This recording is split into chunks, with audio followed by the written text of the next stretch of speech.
We have kilobits. We have kilobits. Who's first? It's rowdy in the early chat tonight. Welcome, everybody. Yeah, they've been chatting for half an hour. Look at this. And Inspector Bruce is there first. Of course, you're the one that always talks about all this. That's stuff. Okay. Hi, everyone. Oh. I am remiss. I'm in the wrong screen. There we are. Before we start showing lots of pictures of everybody's Show the close-up. I didn't trim my mustache tonight, so it looks all here. Yes. Horrible. You look horrible. Welcome, everyone. It is, I'm self-conscious with this mess. It's Tuesday night. I am Kim of Kim Fixes Things. Most of you already know that. I'm here with Buff Del Campo, the namesake of this channel, and you have found the Buff Del Campo channel, and we are live in our studio in Clarksville, Tennessee, and we are here to entertain you, right? To interact with chat. That we're not going to get any work done. Our job is to be your entertainment for the night. We are hosts.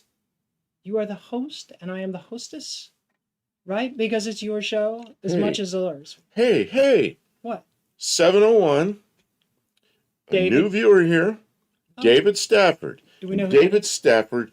Okay. You've heard me talk about Howard Stafford, the guy that gave me my first airplane ride, and the guy that built cars and did all this cool stuff. Neighbor. That's his son, and David's a couple of years older than me. Really. Okay. Welcome in, David. Really special guest. Stick around for a few minutes. Once we get going, maybe it'll be a little more entertaining. If it's your first time here, it might be a little bit weird because we have some things that we do, and it's, I don't know. The people who are here regular, they like it. They're used to it. Do we look grainier than normal? I don't know. I think it looks pretty good. If it hadn't been for Howard Stafford. Yes. And of course the whole Stafford family. That's what made my whole career flying. And then David's son became an airline pilot. I mean, the whole thing was Howard Stafford, just this whole group of people. And he was just one of those guys you liked, and he had great influence over a lot of people. Pretty good. So I am going to give out some points. The point system is pretty simple. I award the points. You keep track of the points. I don't have a database. I don't have a spreadsheet. It's an on your honor system, right? I trust you. Okay. The points are so out of control, it doesn't matter. No, it does matter. Keep track of your points. There's people that think they have 2,000 points. Keep track of your points. There's cheaters in here that think they have 2,000 points. Don't call people cheaters. Okay. So, a bunch of people were in here early, and I appreciate you, everyone. But I have not been awarding points to the early people because the reward is just being here. Retired Inspector Bruce squeaked in very first with the very first 7 o'clock timestamp. I'm giving him 5 points. That's new. That's a lot, I know.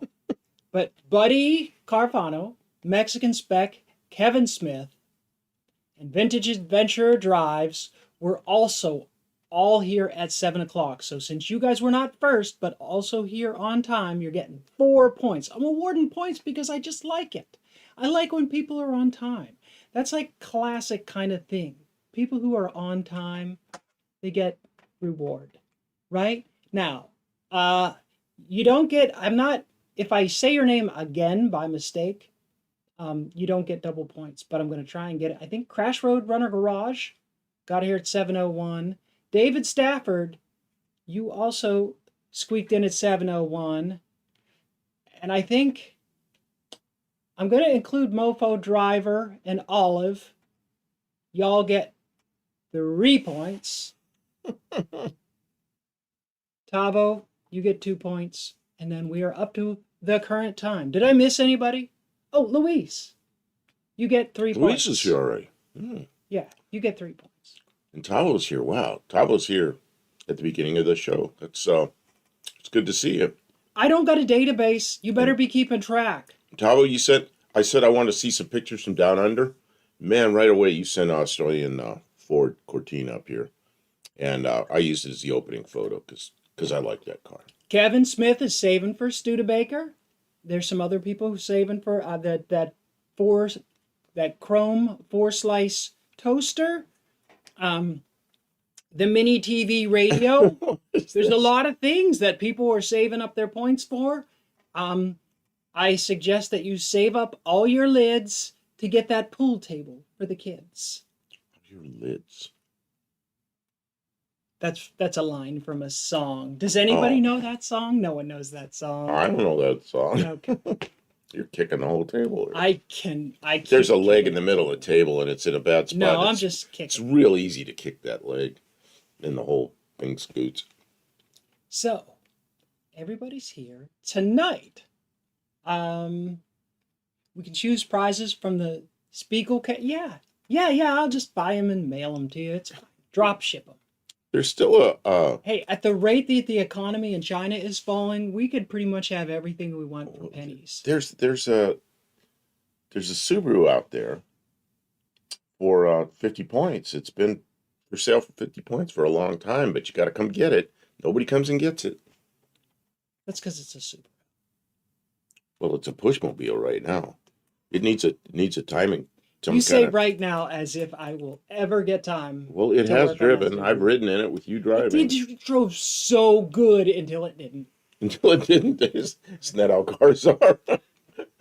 Ran great. That's everybody that brought me a car to fix. Everybody. They always said, well, it used to run. It ran great until it stopped running. It stopped. Okay.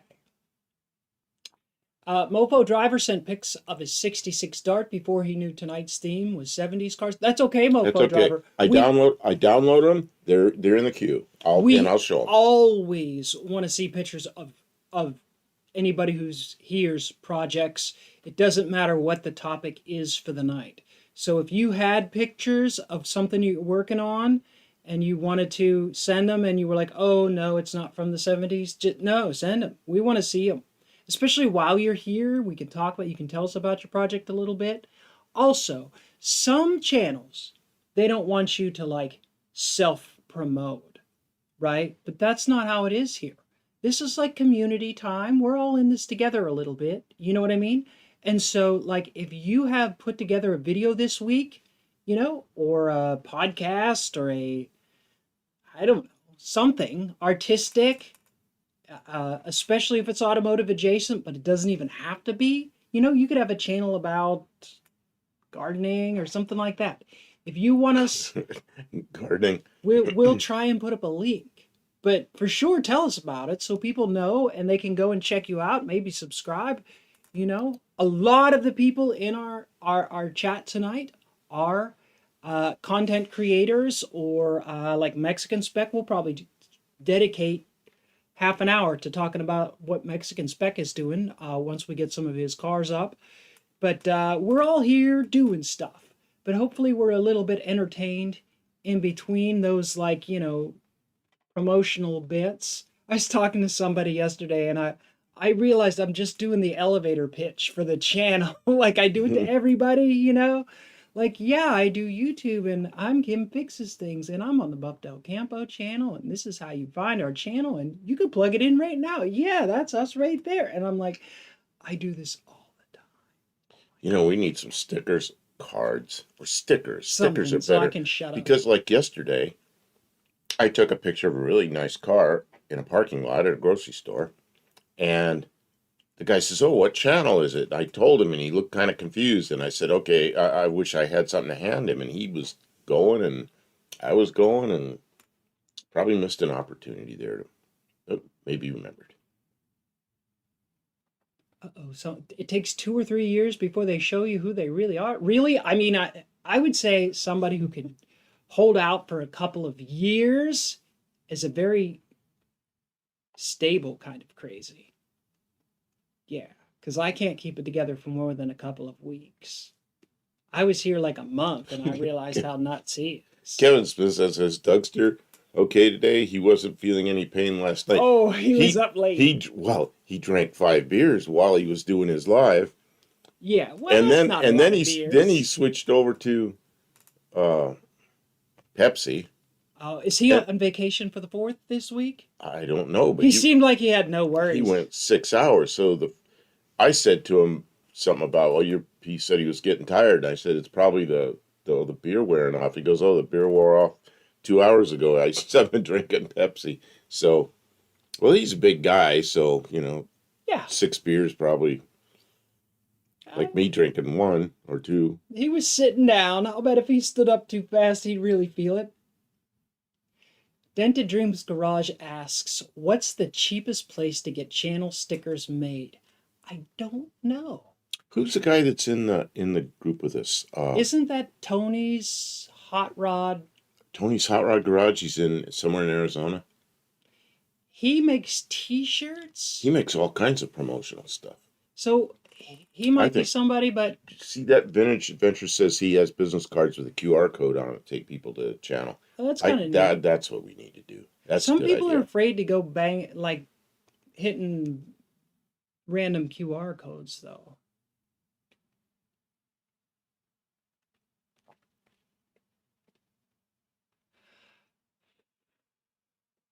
Whew. Okay. First 10 minutes is out of the way. Sometimes you just gotta Mexican spec. Crash into it. I assume that's the 1981 car that you sent pictures of. I'll hold on with those. Tavo had ice on his car this morning. If you didn't know, Tavo's on the other side of the planet. I guess it's icy this morning down there. It wasn't long ago he was complaining about it was so hot in his shop he couldn't work.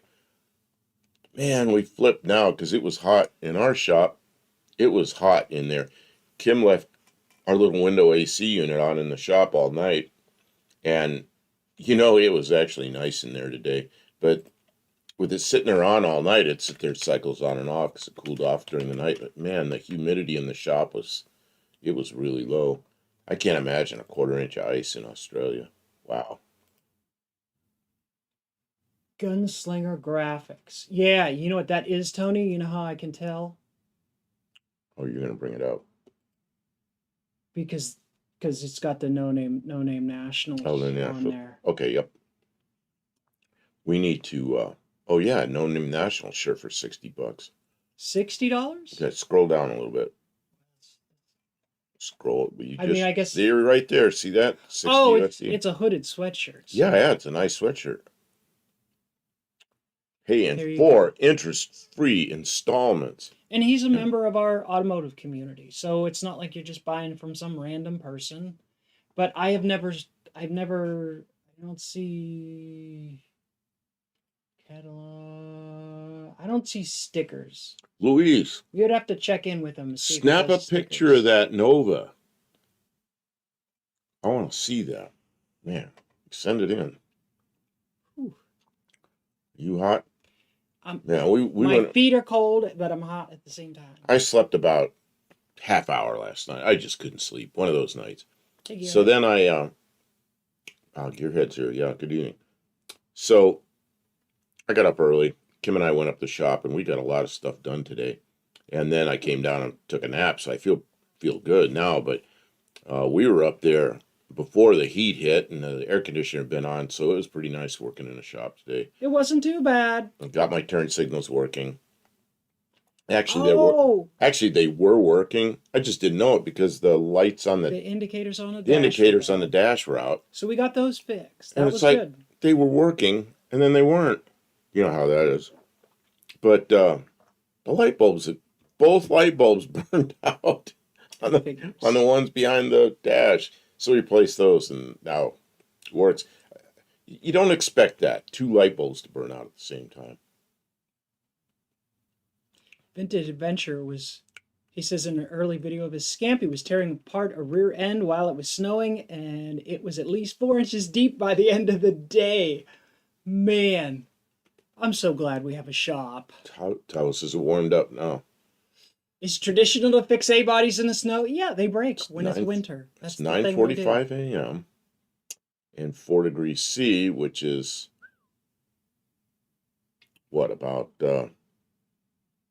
40 degrees Fahrenheit, something like that. I don't know. I don't have the converter right in front of me. Just pulled that out of my... It's not terribly hot here, but I think it's about 125% humidity. it just won't stop. It rains every morning, and then when the sun comes out, it just like turns into a sauna. It has rained and rained and rained this I'll year. show you how much rain we got. It doesn't stop raining. Every day it rains. And man, does the humidity come up. It rains. It rained so much this spring that today our neighbors dropped off corn. Oh, look at that. The green screen doesn't let you show this corn. The corn is green, so you can see through it. See, that corn allows people to see that Cortina. The corn next door in the field beside our house is ready to eat. It's really good, too. Did I tell you that? No. Oh, man, it's today fresh picked. It's so good. You know, up there in Ohio, we used to say the corn is knee-high by 4th of July. Well, here it is. It's not even the 4th of July yet, and his corn is like... ready to pick. Wait, he's already harvesting corn. He's got his first run.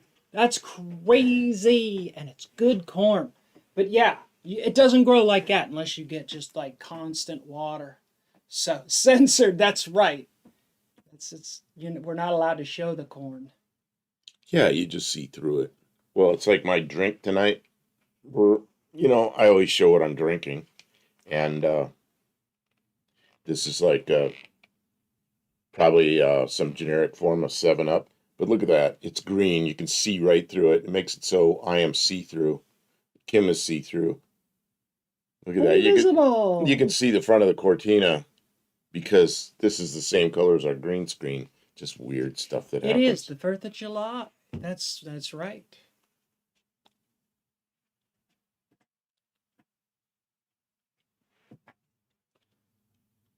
I'm sorry if we're missing any chats. You are allowed to repeat yourself if you're respectful about it, and we'll try and read everything. We like to interact with everybody. Sometimes it's tough. We've got 3 conversations going at the same time. Well, we got our worldwide chat going because we got people here from the U.S., Mexico, Canada, Australia, and now Tommy Hanlon's here from Dublin, Ireland. So welcome, everybody. Worldwide chat. That's amazing, isn't it? Yeah, it's pretty cool. You know what else? So this is like patting ourselves on the back, but like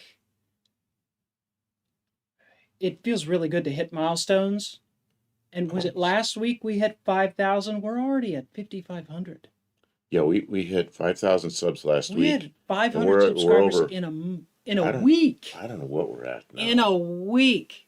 It took us 2 years that we were trying to get to We were at 360 a year ago, and I didn't think I was going to make 500 for the No Name Nationals. We made it. We got more than that in a week. So right? I've been working. We've been working at it. We've been working hard at it. We put together a lot of videos, over 700 videos, a lot of them shorts, I'm looking to see what we do have. Mexican Spec says you're growing fast. We are. Where's that Kiwi troublemaker? Oh, he'll be around. You know what I was thinking? We have 5582 right now. I just wanted to look to see what it was. That's pretty impressive, huh?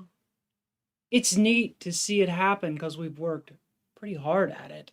I don't know. Maybe there's other people who have worked harder and are more deserving, but I know that I didn't. I'm looking at analytics. Look at that number right there. 705 new subscribers in the last month. Yeah. That's amazing because I remember having 360 last year about this time, and I kept saying we're not going to make the 500. This is 360 hard-earned subscribers, and most of the people here in this chat are the ones that sub back then, and really appreciate you being here. It's pretty cool. 14 in a week. See, in the summertime, 14 in a week last year was good. Josh Holman's here. It's just, that's 10 times your growth. But it accelerates. And you know who told us that was Dr. Art. He said, oh yeah, once you get to a certain number, it just starts going. And that's exactly what we experienced. It was so grueling. It was like, this is never happening.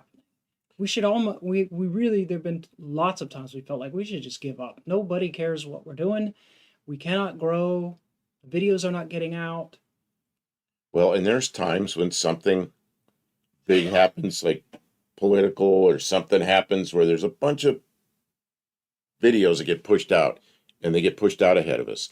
And I'm just sick, when that happens. And then there's something where there's no big news items, and our stuff gets out. Yeah, or all the small people get out. So you never know. But the other thing, like Mexican Spec says, that's 10 times my growth. We do one short a day at least, and now since John Wilburn came along and put up let's try one short a week or one short a day again for 30 days. I decided I might as well bump that up. I'm doing 2 shorts a day. I think I missed one day, but doing 2 shorts a day. And I noticed right away the difference that makes. So, you got to do it. And sometimes I just try to think of something. Sometimes I'm sitting there in that little desk I have up in the shop. Kim's going, let's do some shorts. And I'll look around like, I don't even know what to do. I'll just grab something and do something silly, Yeah, I hate when he does that. I like to have it planned out. Tommy Hanlon says, just think what you could achieve with a mini bike loop-de-loop. Let's see here. That's tempting. Just what I want is to be upside down on a mini bike. Yeah. Tavo says, I got one new one in the last 28 days, according to analytics. Yeah, the only way to do it is just push out the shorts will get you subs. And if you do shorts, and I do them on my phone, Kim does them. And then I take the one on my phone, I upload it right there from the phone. I started at first taking them down and trying to edit them, and I'd have 2 or 3 hours time in a short. And I'd rather do 2 or 3 takes and take the best of the 3. Mexican Spec says, isn't your carburetor on the other side of the engine's Cortina? No, it's exactly like that. Mexican Spec also. Mofo driver's at almost 900. That's good, Mofo. Well, Mofo driver sent pictures too. I've downloaded them already. I just haven't brought them up yet. Mexican Spec says, I'm not doing long form videos. I should do some videos comparing the Mexican and U.S. cars. If you feel confident to talk about it, absolutely. That is a good idea. Yeah, because a lot of people might find that interesting. Yeah. A lot of people don't know. And I've never seen any videos that are like that. A year ago, I didn't understand the difference. And now I'll see one of those. You put one up, I don't know when you put them up because they just pop up occasionally. Like every day, I think I have one pop up on the Instagram. And it was one of yours that was a box top Fairmont. But it was a Fairmont, what do they call it? Elite. I never even knew about the Elite. I didn't know what the difference was. Of course, I didn't know about it. So now that one popped up. I knew what it was instantly. I knew it was a Mexican car as soon as I saw the picture. And, that's pretty good that all the stuff is almost the same as the American cars. But they're a little different. And of course, down there, they're all dry and pretty much rust free, I guess, unless they're up against the Gulf or something, I'm going to read fast. Okay, I know this is flying. Vintage Adventurers got a short coming out soon that sounds like an infomercial. Lean into it. Make it funny. Say some infomercial things like every time you use it, you say wow and stuff like that just to make it fun. Kevin Smith says his dog Cooper has 45 subs in 24 years. Cooper's first bath. He was so cute as a puppy. Oh, yeah, puppies. Puppies are great for shorts because they're just so cute and people love to see that. Dented Dreams hit 1,000 the first year, 1,700 by December. Took a break and now he's back at 1,740. Yeah. If it's not a career, you can just enjoy it. Do it as the rate you like to. Tommy Hanlon, what are we? You crazy? Can I put pulse jet on the mini bike? What was I talking about putting on the mini bike?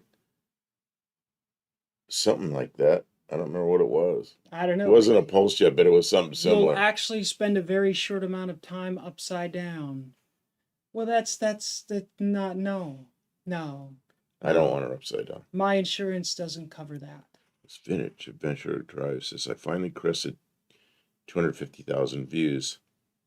I'm at 258,651. That's an impressive. Those are impressive numbers. Like if you think about it, right? If you put up a flyer and you were going to speak about something that you really enjoyed, that you knew something about, something like a hobby, you put up a flyer, you were going to be at the local library. And 258,000 people showed up to hear you talk. Can you imagine? Oh, they did. That's what happened to you, Vintage. 258,000 people showed up to listen to you talk. 258,000 people listen to you talk. Even if they only stayed for a couple minutes and then they were like, there's too many people here. I'm not really interested in this topic. Just the fact that they got here, that's pretty amazing stuff. Oh, Luis says, well, yesterday I uploaded a video and there's no views. Okay, now I have a job for Mexican Inspector Kevin Smith. Can you put up a link to Luis's channel so people can sub to it if they want? At least they can watch his videos and have it sitting there in the queue. So when we're finished with our live tonight, don't subscribe if you're not going to even watch a video, and like don't click on it unless you're going to watch all or most of it, because you'll actually hurt his algorithm. Oh, Thank you, true? Mexican Spec. Is that true? He put up the link. Well, yeah, because YouTube's always watching. They want to see what you like. So what happens? I'm gonna come over here to my side. I'm gonna click on that. See what happens here on my little laptop. I'm clicking on that link. Oh, I am subbed to Luis's. Yeah, you subbed last week. Okay. We'll just leave it there. We'll watch it after. Yeah, I can watch that after. I'll put that in. And we did put up a video today, and I think that he was a little bit uncomfortable. She put up a video while I was asleep. I thought it was silly. But I didn't do a thumbnail, so it's like not one of my yellow and bright yellow thumbnails. Well, yeah, but you can change the thumbnail. I've got to fix that, but it's there. And it's me resting. It's me being silly anyway. We kind of started doing this video. We were being real serious, but he was like, I thought you were just being a goofball. I thought you were shutting the camera off in between things while I was trying to get ready. I thought it was great. You were being a goofball. And you put the whole video up of me being stupid trying to fix a jack that didn't work. But I turn on the thing, and all his character leaves the room, and he gets real serious and official. And the best recent short that we did was you making a joke about the alternator. We had like thousands and thousands of views. Oh yeah, well I don't know. I asked him what the difference between his 20 amp alternator and his 90 amp alternator, and he was like 70. Oh, and we've got 70 amps. Just being a smart acre, and I didn't know she videoed it, and so. Anyways, we put it up, and it got huge views. So none of this is to like brag. Like, you guys, it means so much to us because this is fun, but it also means a lot to YouTube. They see that people come back and watch and hang out for a long period of time. They know there's something happening here, or else they would not show our videos to anybody. So, having friends, it really counts. I appreciate you guys showing up, but I want to share and encourage with you, like, it's been a couple of years of hard work, and now it's finally paying off. It can work. If it's what you want to do, like, stay with it. And if it's not working, talk to somebody and get some encouragement or get some tips and see what else you can.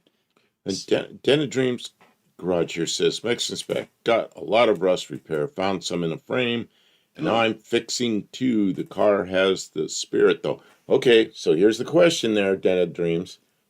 Did you get video of all this rust repair and put some of it up? And what Kim always tells me, she goes, good things happen, it's content. And she goes, bad things happen, it's content. Everybody loves the struggle. We were driving the other day over to see my stepmom, and we're coming into this roundabout, and it's pouring rain, Kim goes, get it on, get ashore to this. And I'm thinking, this is stupid driving through a roundabout. Well, then she tells me the story real quick. She goes, well, it's Rhonda the Roundabout. And this roundabout in Clarksville, people go in there and they drive around and around and around and around and around. They don't go out of the roundabout. They just keep going around and around until the police come along and tell them to leave. And I guess it's a game to see how many times they can go around in there before they get kicked out. Police don't seem to write them tickets. They just say, that's enough. As long as they leave, as long as you exit the roundabout when the police get behind you, like if you just go, they might pull you over, but if you leave, they just let you go.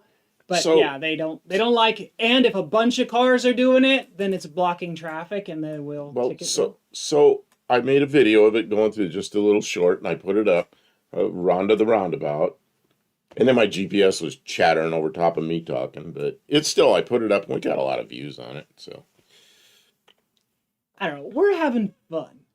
He gets really self-conscious anytime I show him having fun. Like he wants to be Mr. Serious. It's like, come on, just have a good time. It's just like today, I was trying to, she has a scissors jack, and you'll see it on the video. I'm trying to make the scissors jack work. She put a scissors jack up on my desk, and it probably hadn't been operated in 50 years, maybe 40 years. It was laying in the dirt. But you know how scissors jack work. There's a screw, and as you turn the screw, it brings the scissors in and out, makes the jack go up and down. Well, it's just dirt and crud, and when I'm trying to turn it, it's flipping the jack over instead of making it go up and down. And I'm putting lube in there, and the only thing I could find is I grabbed a can of WD-40. I'm trying to melt all this dirt out of the screw, and it's still flipping over. I'm really having trouble with it. And she put that up as a video. I'm like, man, it's just me struggling to try to make a jack work. I like when you put the hammer on and it finally goes, whoop. I love that. Oh, when I put yeah. All right, guys. Yeah, you'll get to see it. You'll get to see it. Yeah. Tavo says, down under, the clowns do that sideways, round and round, the roundabout drifting. Oh. That would be cool. Yeah, I don't think we Until should they get in trouble. Drifting through there in the pouring rain. Yeah, that would be crashing. Vintage says the roundabout in town is so small, I use it as a fun place to drop into second gear and stomp the throttle coming out. Whoa! Well, I learned to drive around roundabouts in England, so that, they were clockwise, Tavo. Well, then I got the first one I got in the U.S., which there's not many of them here. Man, it was everything I could do not to turn left. Go the wrong way into the roundabout. But now I got it. In my car, after like 2 years of working on my car, like nonstop, my car is running so good. I got that carburetor sorted out. What else did I have to do that it was giving me trouble with? You went somewhere the other day. I took like a 2-hour drive. You went to a doctor's appointment way over on the other side of town and you took that thing. Yeah. Okay. Oh, the new alternator is working fantastic. Oh, yeah. Everything's 90 amp alternator. And I tightened half a turn on the steering box and that made it perfect. Like it is so responsive because it used to be you go down the road like this to keep it going straight. Now it's just like one hand. It's just like right down the road. And I took it out. I did some nice pulls. Oh, did I tell you I stopped at the O'Reilly's? I got some the lead substitute you're supposed to put in gas when I don't know what that when you don't have hardened valve seats. I put some lead substitute in it, and I put some ethanol-free gas in it. I put 5 gallons of ethanol-free gas in it, topped it off.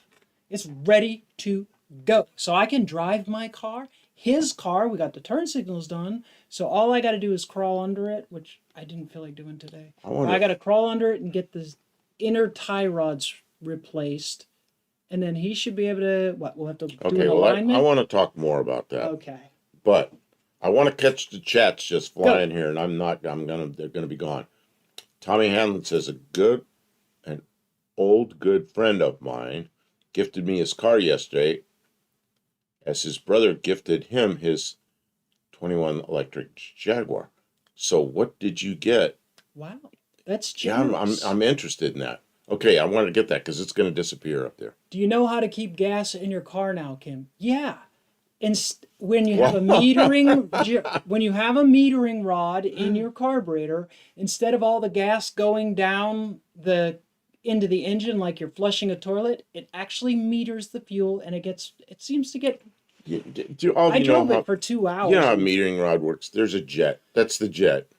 We'll just pretend that's the jet. Metering rod fits down inside the jet, and it blocks some of the jet, and that metering rod can go up and down, and it's tapered, so that changes the amount of fuel goes in there.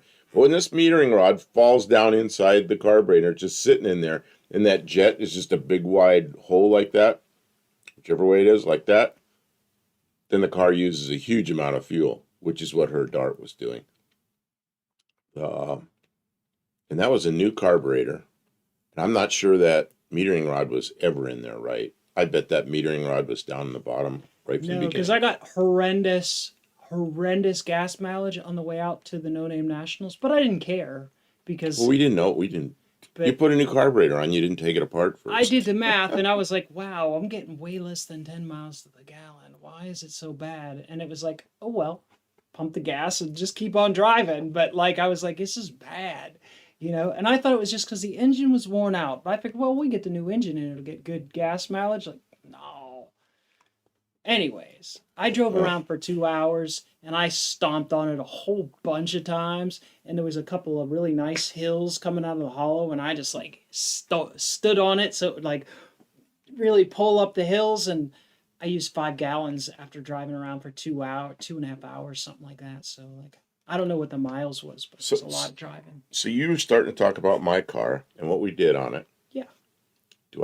Should I talk about what you did for me, or should I? No. Because I was gonna. No. Okay, I'm not gonna do that. We'll do that. No, we took all that stuff to the garage. That's next week. We'll tell you about it next week. Yeah. Or it'll be in the next video. That'll be a surprise in the next video. Super surprise. I'm trying to get to, so right now, because of the way I'm sitting or you're sitting, I look like I'm a big fat guy and she looks like a little tiny woman. And now usually she's telling me I look too small and she looks too big. And it's because of the way we're positioning our chairs. Well, you're only about 4 inches taller than me. So. I'm like 5'7", she's like 6'6". James says, I used the lead substitute before getting heads with hardened seats on my 68 Impala. The replacement works for the valves, but valves spark plugs pretty quick. Really? I've heard that will valve. I don't even know what that stuff is. I have no idea what it is. I don't know, but I don't want to burn the valves any faster than I have to. Hippie Long says, I loved your kickdown work so well. Oh, is that... Yeah, when you took that video, you got that. It works great. The transmission's fantastic. I had such a nice drive. It was so much fun. So things have been going really good around here. Everything's been coming up Millhouse. And that's just... I feel like we've earned a little bit of success after all the Vintage, long nights. I have not seen it. I saw one you did just before that, I think, because I just watched one of yours, but the one with the brake hose I did not, so I'm going to have to look for that. And Danny Boyd's here. Hey, how you doing? Tommy Hanlon says he gifted me a Fiat Punto with tax and test. Just clocked 130,000 kilometers. New belt and pump and disc pad not long ago. Kim, can you bring up that? Find a Fiat Punto. Yeah. I don't know what that is. I have no clue what year is it? Yeah, what year is it?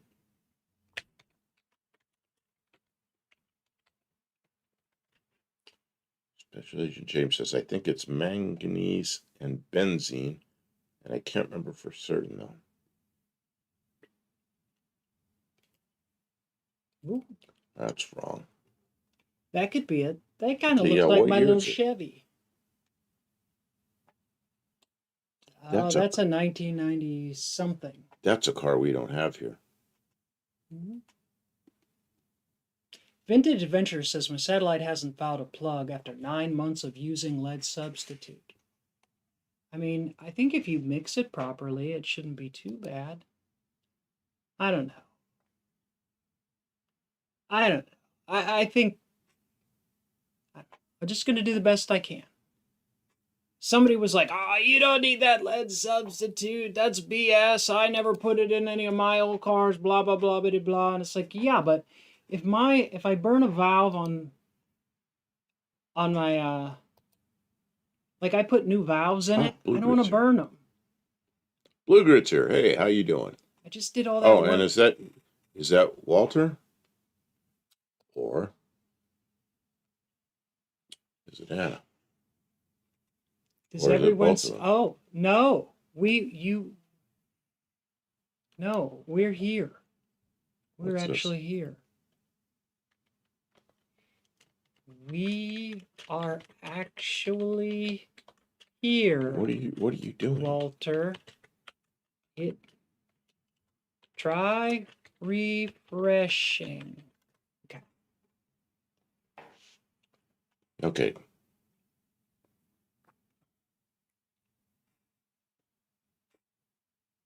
Luis is bringing up more stuff about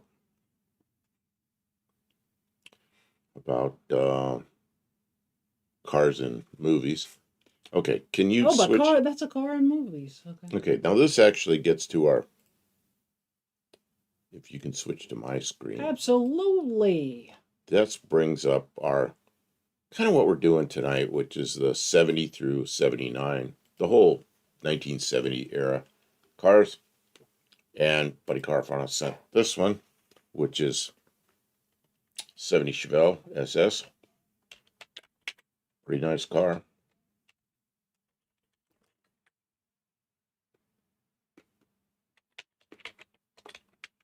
Hey, and look, it says Mama M3 or M cubed or whatever. You notice we're back to channel names again instead of handles. I'm glad to see that, but I've been in several other lives and they're all over the place. So maybe they fixed it, maybe they didn't. Unknown. But right now we got channel names, which is really nice, so that we can. I know the channel names came back. The channel names came back. Okay, and then another one from Buddy Carfano is 1971.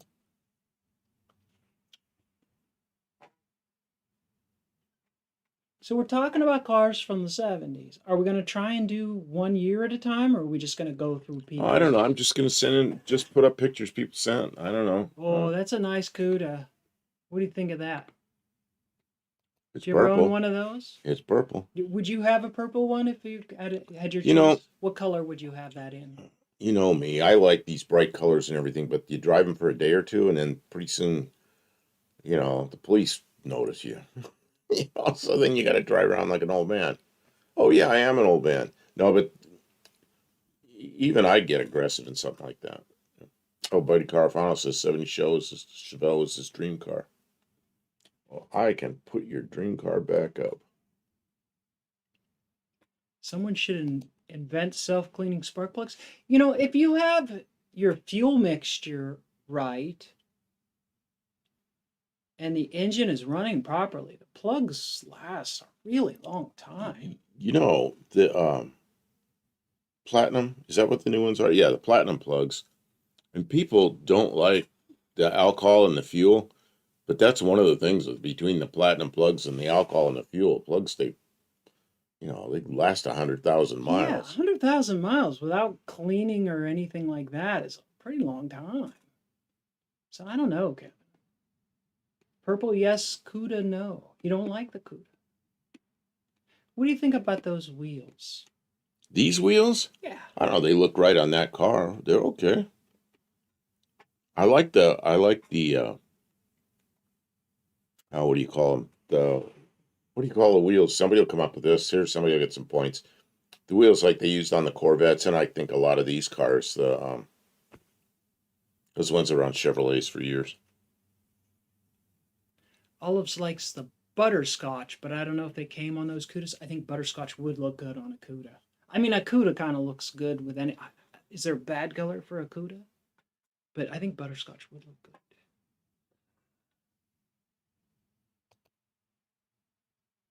That's the idea of heat ranges? Yeah. Did somebody say something about butterscotch? Oh, that isn't really butterscotch. That's not at all butterscotch. Sometimes the thumbnail looks different.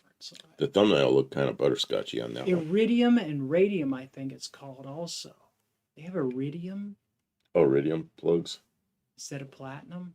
Very yeah, fine maybe that's tip, what they are. hard I don't to know. foul out. Yeah, and long lasting, and probably really expensive. My Ford van, like 200,000 miles on a set of plugs. Luis, Before I changed them, it's like then I'm afraid to unscrew them because they might tear the threads out. Been in there too long. I tried to find the Crash and Bernstein. So this is a 1972 Buick from Buddy Carfano. Oh, you're trying to find the stuff from just that Luis is talking about. I like to humor Luis because there it is. Looks like a bed. It looks like my skid loader, but without the bucket on the front. Silliness. All right, I'm gonna go back to regular stuff. Okay, go back to Buffdale Campo. And now here's one I really like. Is Buddy Carfano sent this one in for 1973, and to me that's a great looking car.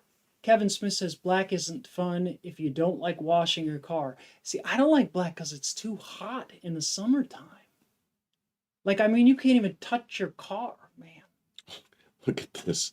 Oh, and Barrows is here. Hello, how you doing? Let's see. I saw something else. Where is it? Oh, Tavo says burnt the electrodes down to nothing. Had a 2 millimeter gap. That's huge. And it's still running, probably. My van was like that when I got it. The gap was burned way out, and I just stuck a feeler gauge in there, tapped it with a hammer until it closed up, Put it back in. And it's still running like that. I bought plugs, but they weren't right. They changed they stick way out, and I'm worried they'll hit the top of the pistons, so I just leave them in there. I think I need to gap them again. See, I think that looks. I really like that because the back window hadn't wrapped around yet. When the wraparound window came out, I really liked it, but then looking back on it, I kind of like this better. And I think that's really a sharp looking car. That's 73. Yeah. You know, that looks like a repaint, and it looks like it's missing something. Like, it looks very monotone. I can't zoom in on it, but it's got somewhere there. It's got, gold. Gold lettering on the side doesn't show up real well on that color, that body color. See where it says Trans Am on the side? Yeah, it does look quite plain for a Trans Am, doesn't it? There's something missing. I don't know. How about the bird on the hood? Oh, the bird on the hood is probably also that gold color on the red, so it doesn't show well. I don't know. I think it's a good looking car the way it is, though. I mean, I'm not saying it's a bad car. It seems like something's missing. And you know what? The white letter tires. White letter tires can really dress a car up. They don't seem quite right. I don't know. There's something about this car's color scheme that's not working for me the way it should. Thomas was barely running like that, hesitated and kicked like an old mule. Oh, my car started doing that today. It just wouldn't idle. And Kim opened the hood and magic fixed it. You know what? So I don't know. She did some wiring. The wiring harness to the electronic ignition. Yeah, is really looking ratty. I know it's ratty looking. You might need to make some. Somebody did something. It's just like wires with like aftermarket plugs, which is really bad. I think the old plug must have deteriorated and fell apart. The plug that's supposed to be there isn't there. It's put together with some, that'll clean right plugs. up. Yeah, I know. It's just I got to do it. At least my car's back in the shop again. And it was, oh man, it's been raining and that car was outside under a tree. It was filthy. So we got it in the shop and cleaned it all up, and man, now it looks good again. So, you think it's raining out there, the car's going to be cleaner, but nope, it was filthy. It's all that stuff that poop out of the trees was all over it. Barrows is one of the better looking for 73, yeah. Hey, Barrows. Welcome to the stream. I didn't say hello to you earlier yet. Hippie Long says that the Tahoe has a problem with the rubber getting past the hood seal at the windshield, and I guess it leaks right on the coil packs. Yeah, that'd be bad. You know what? And it was so humid today, I felt like, I'll bet you it's just the moisture in the air causing your electrical to not. And because we popped the hood because it wasn't running right, the first thing I went to was that connector. I wiggled all the little things, and then the car ran. And I was like, something's not right. Something's not right. It could be that box, too, because all the epoxies melted out of that box.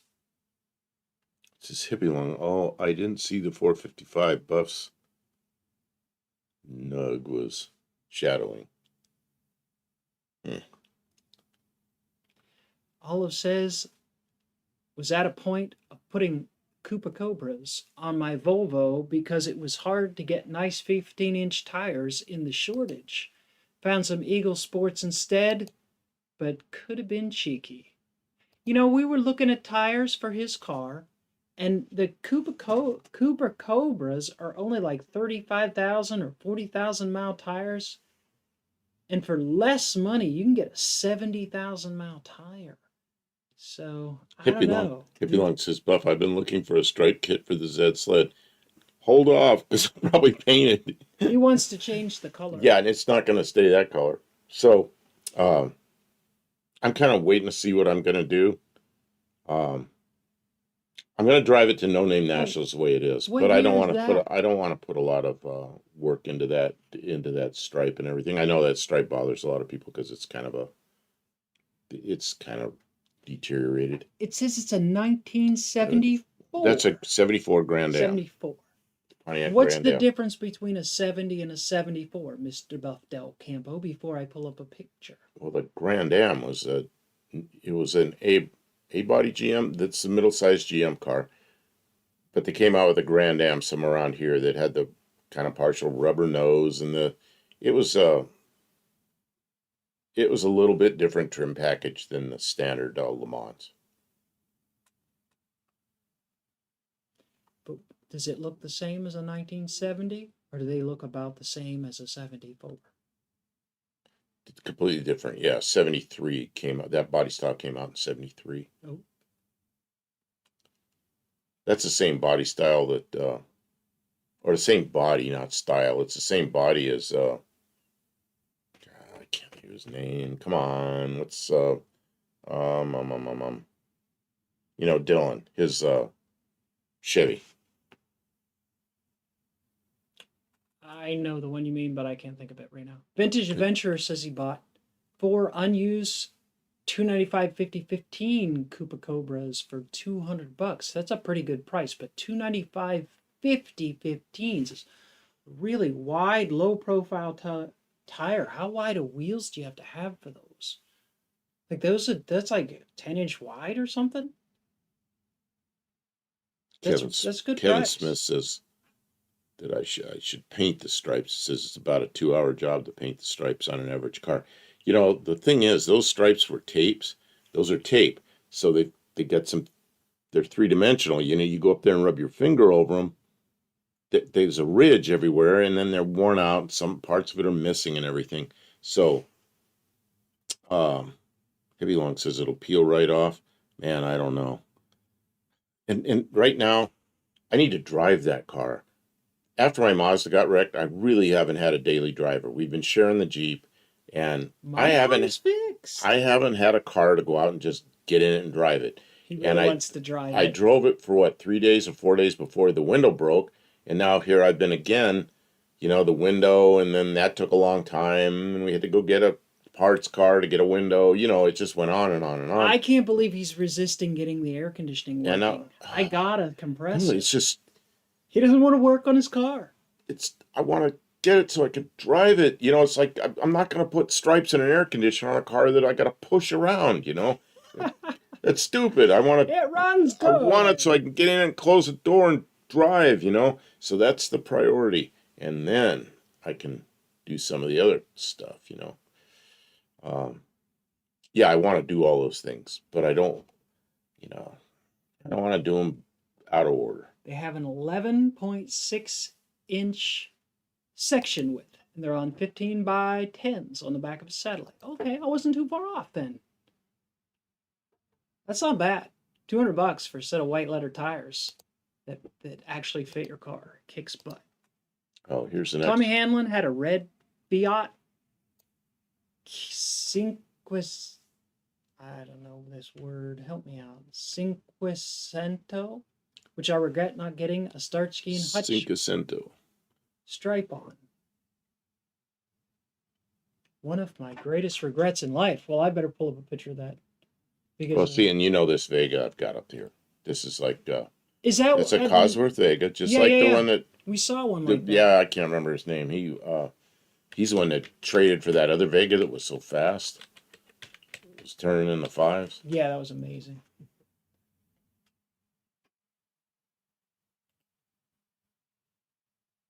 Oh.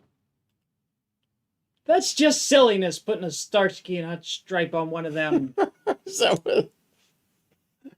It looks like a Ford Festiva or something like that. Okay. I don't know. We never got those cars here. Mexican Spec says if he had a 74 Torino, he would make it look like the Starsky and Hutch car. See, some people would do that. They think that's the greatest thing, and there's other people think that that's a travesty to do that to a car. I think it'd be cool. I would not be against it. Kevin says, back in my good days, I could stripe a car in about an hour. Really, Kevin? That'd be cool to see. I used to do stripes on cars with the tape. You know, you could buy all little different width tapes, and I could do it pretty quickly. But Mexican Spec says, I'm not even going to read all that. Not to do it. Do not make it look like a Starsky and Hutch car. Oh, these are giant Monte Carlo, 76 Monte Carlo. Those are real nice to drive, or when they were new. You know, they drove real nice, but they were huge. That's a huge car. You open up the hood, and that small block Chevy looked tiny and looked like it was way down in there somewhere. Speaking of Ohio, what is going on with Ohio USPS? I've had 3 shipments lost in that state. I can't imagine. USPS. Okay. I've got my preferences. And my preference first is FedEx. And after that, I don't know. A lot of failures after that. Tape is blasphemy. Well, my car originally was tape. I mean, that car is tape right now.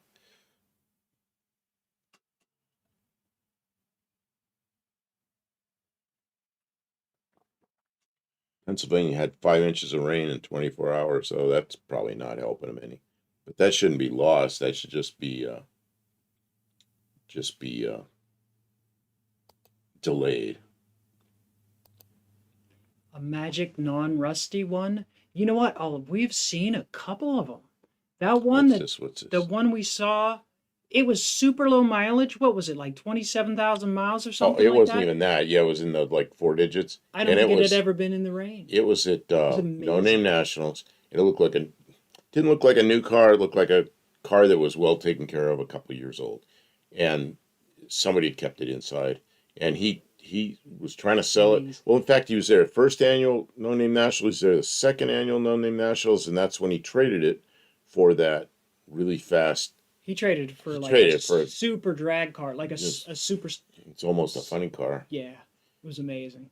That car was fast. Yeah, it was a Vega on a tubing chassis. Basically. I remember a friend of mine. Go back to that car, please. Just for 1 minute. I'm trying. Okay, let's see.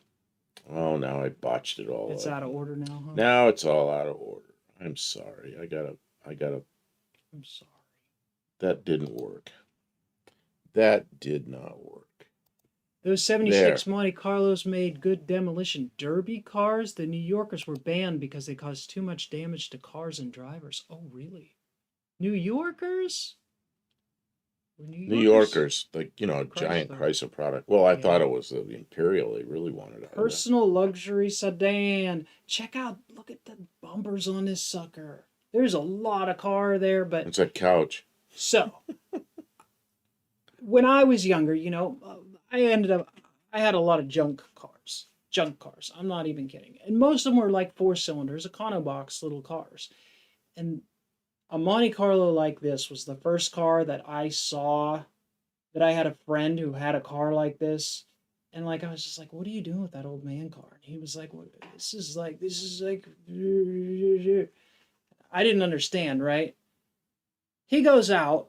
We're out hot rodding in like a group, all like several of us all cat and mousing around. And he finds this place and he just stomps on it, right? And he just unloads everything he has on a car. Big smoky burnout. He just kept spinning the tires until he blew out both back tires. Like, just blew them off the car. I'd never seen anything like that. That's first, like, I was just like, oh. I want to catch some here before it disappears. Go ahead. Tommy Hanlon, the Fiat, it's going to go away. I'm not going to get it. The Fiat Cinquecento was a great little car. It's so much fun with that car, about 90 miles an hour max, but don't even sneeze. We just didn't have those, and there's another small car. I wonder if you got them there. I know I saw this. I got to drive one in England. Just love the little Ford Ka, Ka. And it was the first generation, and I thought that was just a great little car. But I guess they got them in Mexico. Mexican specs waiting, a couple more years, I'll be able to get one of those from him. But I don't know if I want to drive that in the streets in the U.S. It doesn't even look like a Geo Metro. It looks like a Ford Festiva. I don't know. That's the closest thing I can think of. It's very squared off. It's that size kind of car, but yeah, I mean, that would be like around town. You know how nice cars like that are around town. You get in and out of parking lots, parking spaces, and move here and there. I love small cars like that. But on the roads here with all these giant trucks that people drive while they're poking at their phone, and they're all over the road, and they tailgate, and it's like, man, you don't stand a chance in a car like that. It's such a shame to hear somebody demo derby in a Monte Carlo. But I mean, I know what the bottoms of those cars would look like after 10 or 15 years. They were just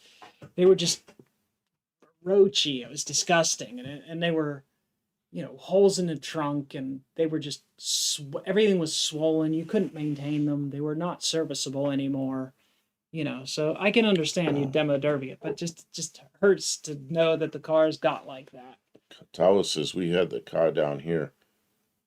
Sought after cult car now, really. The one, I had a friend in England that had one, and it was silver or gray maybe, but the interior was it was a kind of a dark gray. It was a leather interior. It was really decked out. It was a nice one, Man, I liked that car. And Mopo driver said, y'all remember the car? Yes, I remember the car quite well. I've worked on a few of those. Le car. A friend of mine used to call him a Lee car. That Lee car. But I think it was Le car. I don't know.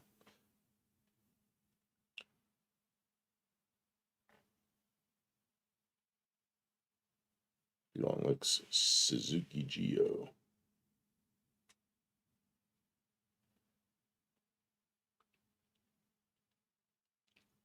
I'm trying to read this. Oh, Tommy Hanlon. Yes, we got the Ford car here. They didn't seem to last, as there are a few left on the road. See, and that's something I don't know about, because when I was there in 09, and my friend had one. It was probably in 07 or something. It was a couple of years old. It was just such a nice little car. But, they were new when I was there. The other car that I really liked when I was in England, and that was in, like I say, it was in 09, was the... now my mind draws a blank as usual. What's the little short Mercedes car? The really short little Mercedes car. Somebody will say it. Little tiny thing. Flat front. Three-wheeled thing?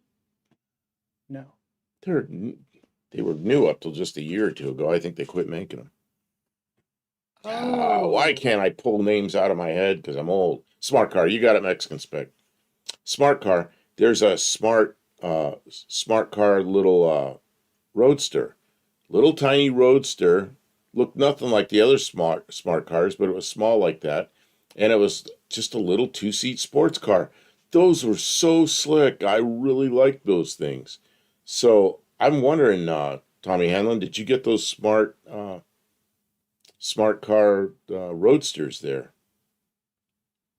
You gonna give points to these people that figured out smart? No, you have to. Who figured it out? Well, it was Mexican spec figured it out, and Tommy Hanlon figured it out. All right. Well, you can have. You can both have 3 points for knowing smart car. Because I couldn't think of it either. Mexican spec says, I'll send you a picture of the roadster. Yeah, okay. I'm going to bring up the next year here from Buddy Carfano, but you got to swap out the... You got to swap your side. And we are talking about our favorite cars from the 1970s. So that's just...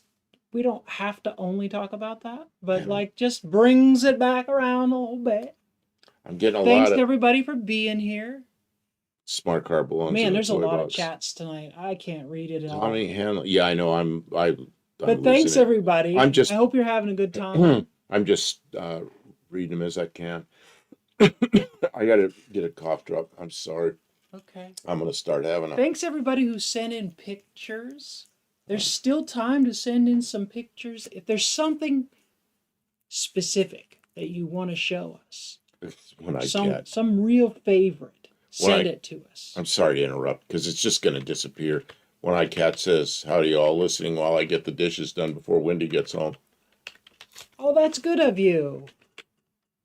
Tommy Hanlon, the smart rear engine and a pain in the ass to work on. Yeah, they were a rear engine or a mid engine. I don't know. They were so tiny. Not smart in a crash. Yeah. Yeah, it's smarter to not get in a crash. I would definitely say. Colleen says it took me 2 days to remember my friend's son's name. You're not allowed. Names are the worst because then you feel bad, embarrassed and a little bit ashamed that you can't think of it. And I'm just I've got a lot of emails coming in, so I've got to. Can you try to keep up with the chat while I download some stuff? I'll try, but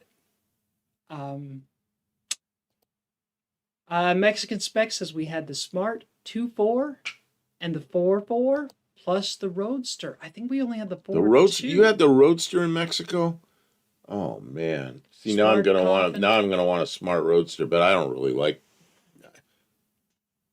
It's a German car, and the only German cars I really liked are like the Myers Manx dune buggies put onto Volkswagen chassis, or maybe a what they call that thing, Carmen Ghia, something like that. I don't know. The old German cars. This car here, the Bandit Edition, this is one of the most recognizable movie cars, and this has got to be one of the most desirable cars that somebody would want to have. I don't know, maybe the younger generation, not so much, but I mean, I would love to have a car like this. That's just amazing. If the cops pull you over in this car, they just want to look at it. Oh, you're going to have to back we got pictures of a car. That is Colleen's car. This is Colleen's car. How's your car doing, Colleen? See, it's in her little avatar there. Yeah.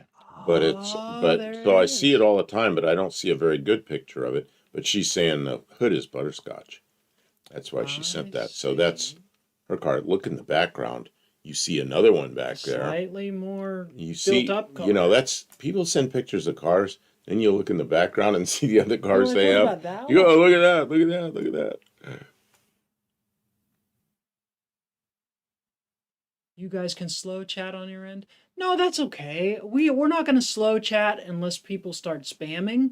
And it's not that people are spamming. It's just a lot of people are kind of having conversations and having comments back and forth. And that's good. As long as you guys are enjoying yourself. I just don't want anybody to feel like we're ignoring them intentionally. I just have to skip around. And we don't always have to do that. When we have less people in the chat, it moves a lot slower and we can kind of talk about everything that people mention. And then Tavo sent more pictures. Let's see. Now I got to go back to his email to read what it is because we didn't get those here. So then I have to... yeah, I can't read the badge of what that it says. That is a VJ Valiant. Oh, it's an Aussie car from 73? Mm-hmm. Very nice. And then it looks like a... It doesn't look like a Valiant. The back end of that car looks like a bigger, like a... where's my cursor? I don't know. And then the next one he says is an HQ Holden. I think it's a little four-door, but I think it's a nice looking car. It's okay. I don't know. I like the nose. I like the grill and that shape up there. I think that looks really good. I think that is neat. And it's a nice looking one, but I don't know. It's my favorite body spec. Yeah, if we flip it around, the steering wheel will be on the right side, says Mexican Spec. Again, the windshield wipers will go the right way. Mexican Spec says something about, he thinks that where it is. If you don't care about speed, the Trans Am is a pleasure to drive. They were, and they weren't fast. You would think by all the burnouts and spinning around that they did in those movies that it was like the fastest car ever made. Those smog era cars from like 73, 4, 5 in there, they really didn't know how to deal with the emissions, and they tried. And one of the things they did was they lowered the compression way down, and they did some other things with timing and stuff. But they still had torque. You couldn't wind them up and get a lot of horsepower out of them, but you could still get a lot of torque, and you could fry the tires. And yeah, for that reason, they were okay. It just became a different way to drive. But if you remember the Fairmont you showed that got Lester interested in one, it's still for sale. Is that the first one you went to go see? I don't know. Okay. Yeah, I didn't get to the end of Buddy's list. You're right. I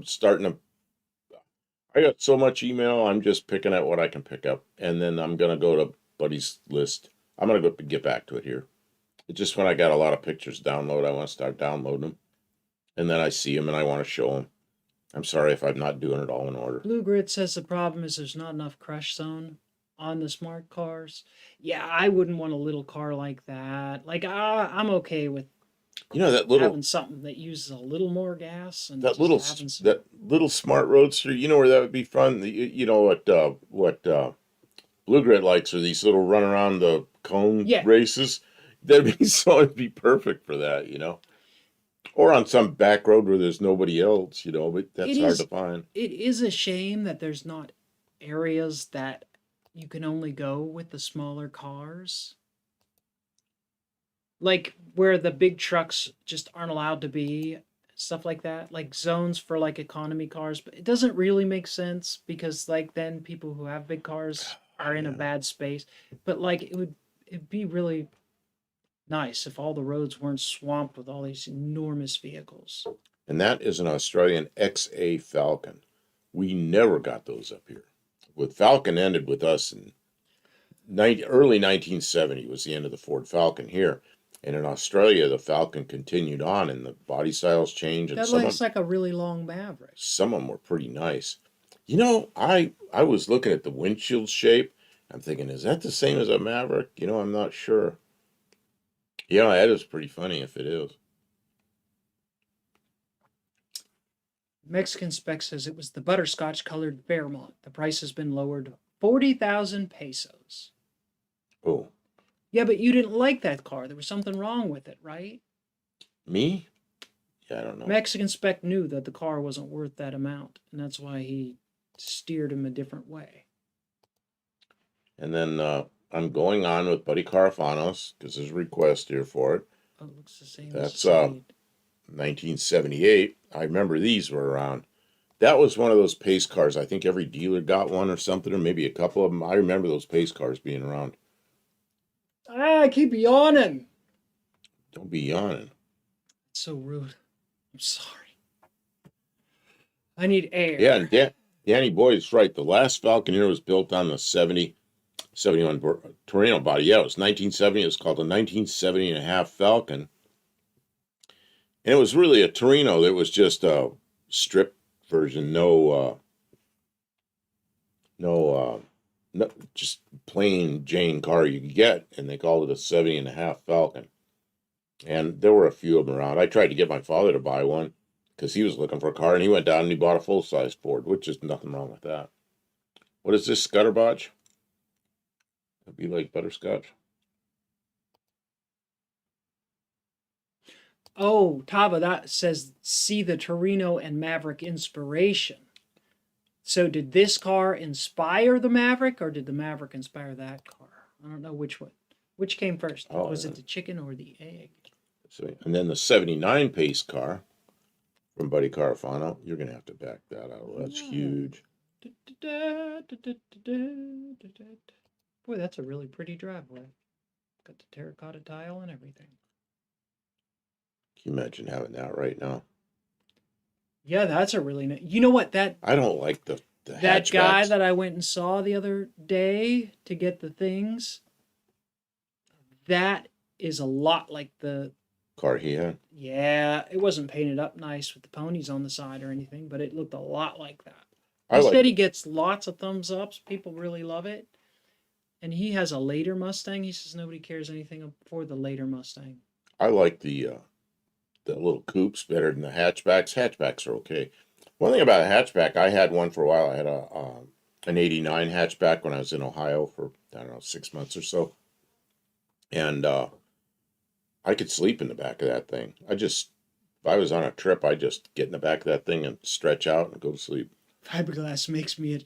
Mexican sexes. People died over this car. He was talking about the Corvette.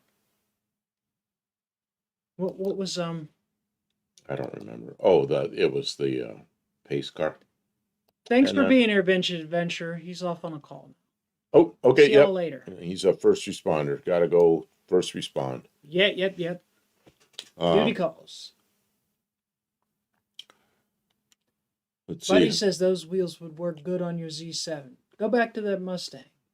He likes those wheels. What do you think of them wheels? I'm going to okay. The last bunch that Buddy Carafano sent in was the 80 Camaro Z28. So now I'm going to go back. Let's see if I can get back without botching this up. That one. Well, they're the 4-bolt. They are 4-bolt. When did they come? Are those a factory style wheel, or is that some kind of... I don't really like those 3-spoke things. They're okay, I guess. I don't know. Black walls. Hippie Long says, I hate coupes. You know why I like the Mustang coupe is such a tight body back there. This is like wide open. It's like an open box, so it's just not as strong. And the coupe is just rock solid car. So I guess that's why I like it. You know, it's just a lot tighter body. But yeah, I mean, they both look good. Okay, let's see. I'm still got it. I'm downloading. I got so much email. Let's see here. Okay. Man, being a first responder is a tough job. You see some stuff, you know, and the pay is, I don't know, pretty hard job for the pay, I think. Okay, Mexican Spec sent that. What is that? Oh, I've never seen that. That's a smart roadster, but the ones I saw in England didn't have a top. They were just an open little thing, but the front looked kind of like that. Oh, that's completely different than what I saw in England. Wow. Well, that's sort of interesting. That's a new one on me. See if you can find like England smart roadster. Okay. Kevin Smith says electrical short. What's that about? Something about a car burnt to the ground back in '84.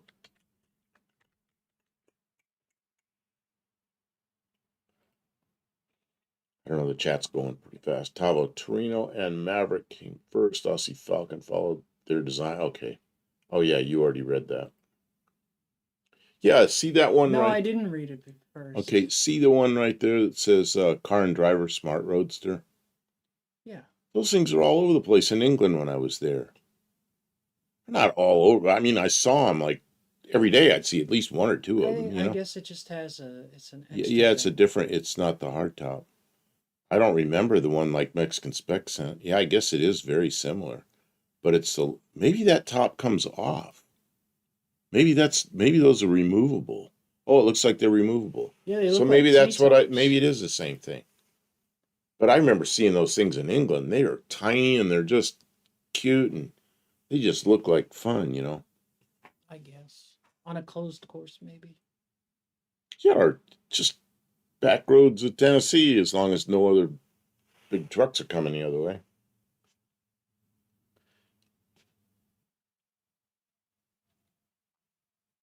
Yeah, they are small. They're small. They're tiny. Okay, I'm trying to get to some of these other ones here. Mexican Spec says that's the same car. Yeah. Kevin Smith spent 2 months painting it. Oh, before it burned? That's terrible. Okay, people, when you send in pictures, please put your screen name because I don't want to read your real name. Oh, I think this is... Oh, this picture's huge. That's okay. How do I fix this? I think this is... I think Danny Boyd sent these pictures, but I'm not sure. Okay. I'm just trying to get them... Kevin Smith says, I couldn't believe how fast a car burns. Oh, wow.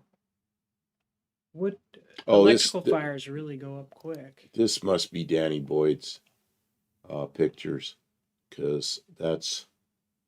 I mean, you should be able to zoom out on them. Well, I'm downloading them, but there's no screen name, so I'm... Bring it up and we'll see if Hang on. I got too much going at once. It didn't go. Tabo says that the Smart in Oz was a 600cc turbo diesel. Nice. A little turbo diesel would be a pretty cool car to have. What is that, about 60 horsepower? Am I wrong? From a 600cc turbo diesel? I'm not sure what my mind is elsewhere. I think this is Danny. Everyone say hi to Mitch's Law. Oh, hey, welcome, Mitch. Where's this? Mitch's Law. Oh, Mitch's Law. Welcome 1970, cool cars. Hey, welcome. Okay, I believe this is Danny Boyd's truck, and I would say that because the email address might say it's him. And it's got Ohio plates on it, and I know he has one of these trucks. Yeah, it's Danny Boyd. He said he should have resized. Oh, yeah, they're huge. It's fine. We're working. But we got it. And a really nice quality picture, so thank you. Yeah, and that's another thing about when they are big, the quality is great. I mean, we can zoom in and look at your side marker light. Ooh, side marker. Nice wheels on that truck, too. Yeah, I'm a big fan. That's a nice year for Ford. What did they call that? I really like Ford trucks. Truck guys have all these names like bump side and dent side and all this. And I'm like, what? I'm lost. Mitch has a 70 Dodge Charger 440 RT. That's a fantastic car. And we're talking about cars from the 1970s tonight, so hopefully you'll get something out of the stream. We'd love it if you could send a photo, but if not, that's okay.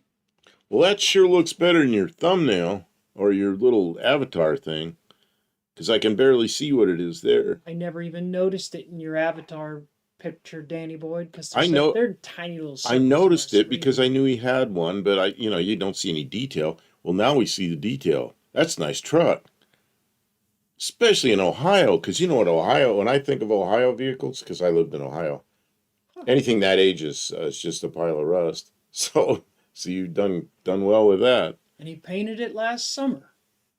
That's a nice. Yeah, it's a dent side, and that makes sense because it's got the big long concave thing down the side. That's a nice color. That's just a heck of a Danny Boy says to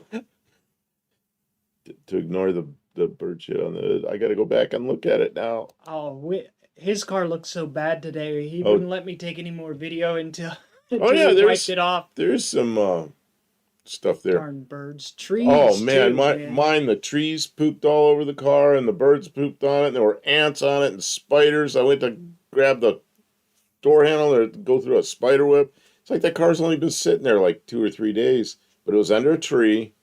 Man. Okay, so but Danny Boyd, is it paid for? Let's see here. Does it take you where you want to go, and is it paid for? Because that is a beautiful thing. Oh, let's see. It's gonna take me a minute to. Oh, Mexican Spec wants to know if you're going to cut it into a short bed like Puddin's Fab Shop. Tommy Hanlon says the fully electric 2022 Jaguar that my friend was given by his brother cost new 75,000 euro. He tried to sell it privately, was only offered 30,000 euro, and he was offered 19,000 trade-in by the dealer. Yeah, they don't want them back. They do not want the electric cars are like, yeah, they're like kryptonite to car dealers. They want to sell. They do not want more of them. Well, I just went to Danny Boyd's channel, and I clicked sub right away, so I just subbed, and then I look and there's no videos. Dan, you got to put up a couple of videos. Make some shorts or something. Come on. Open your hood with a video on rev up the engine, and then I want to see if it's got a 300 cubic inch 6 or an FE in it. Yeah, do a walk around, do a start, a cold start. The way he talks up those 300 cubic inch 6s, I wonder if that's what he's got. Man, I bet he's got what I call a big block, an FE engine in it. Okay, I have to get back to, and then Mexican Spec also put, and I can't keep up, he also put up another Kevin link. Smith prefers the long bed. I mean, for work truck, a long bed is better, you know. But a short bed truck is. Oh, Mitch's Law. I did not look at Mitch's Law. Mitch's Law. Oh yeah, here we go. I got to subscribe to this, but you don't have any. I'm gonna subscribe, hoping you're gonna put up.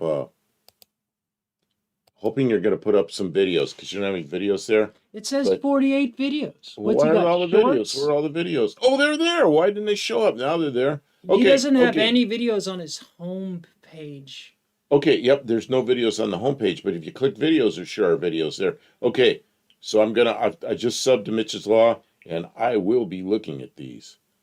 There you go. There was a link in the chat to Mitch's Law. Yeah, that's how I found it. Check him out. His cars, there's some walk around of his car and. Yeah, I'm not going to play somebody else's video on here, but I'm going to. I'm just saying that it's there. Well, yeah, we're going to see. When we're done with this, I'm going to be looking at that. I'm leaving it up on the. Is he trying to get subscribers, or is he just? Well, I just subbed. He's got 144 subscribers.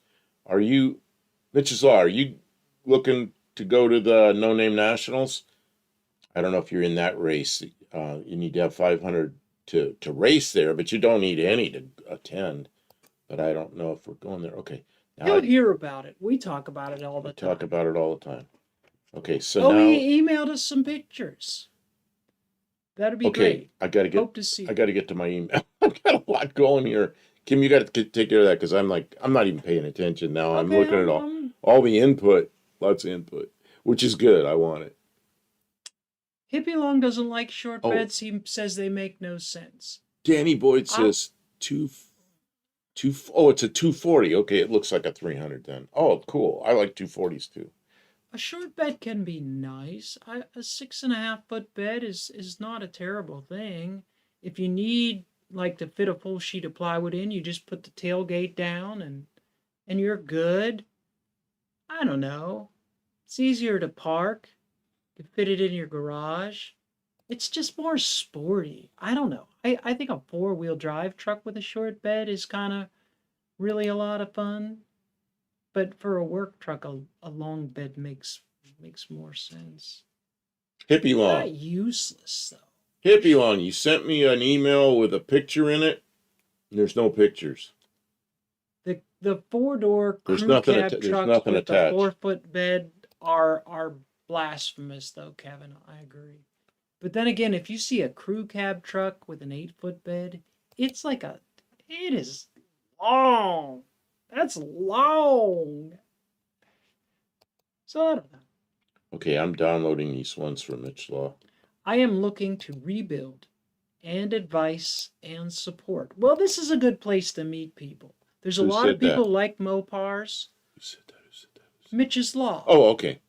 There's a lot of people here and in our groups that like Mopars and like restoring and fixing cars. So, yeah, get to know some people and you'll get all kinds of stuff. You know, a lot of Mopar people here. Be a good friend and you will make a friend around here. In fact, where's he from? Did he say? Oh, he did not say where he's from. What part of the country are you in? You gonna put up some pictures? I am. There's his Charger. That's It's a really pretty. It's a good year, but boy, it's pretty rough. That vinyl top's a little rougher than mine, but they both got to come off. Mine. I was looking at mine today, and I go, there's spots on mine that are peeling up. I didn't even notice, so I know it's got to come off. And I'm like, that's not going to be a fun day, but. It's a really special car, but man, it's going to need a lot of work. Yeah. Yep. Oh man. Yeah, where are you from, Mitch's Law? 41 years. Columbia, South Carolina. Oh, you got it running after 41 years. Not real far from it. We're in Middle Tennessee, but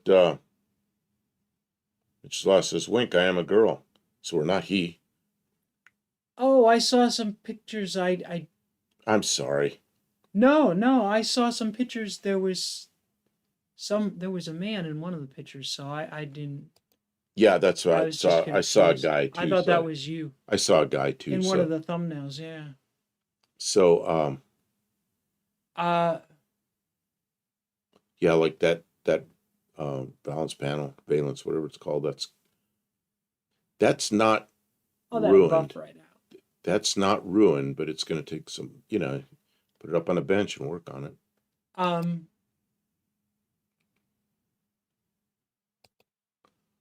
is this? What is this? That looks like maybe the original sale agreement. Look at that. 3587 annual percentage rate, 12%. Oh, that's the financing. Amount financed, $3,000. When was that?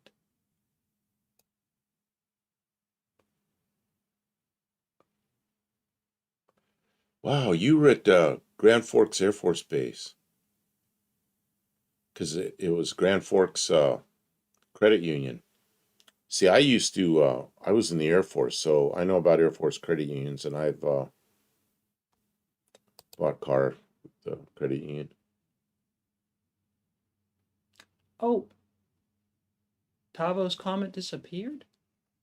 What is this?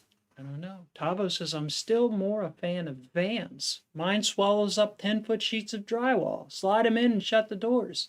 Still dry when I get home. His van will take a 10-foot sheet. Uncle had it in his yard for 30 years. Okay, so that's your uncle. Oh. Okay.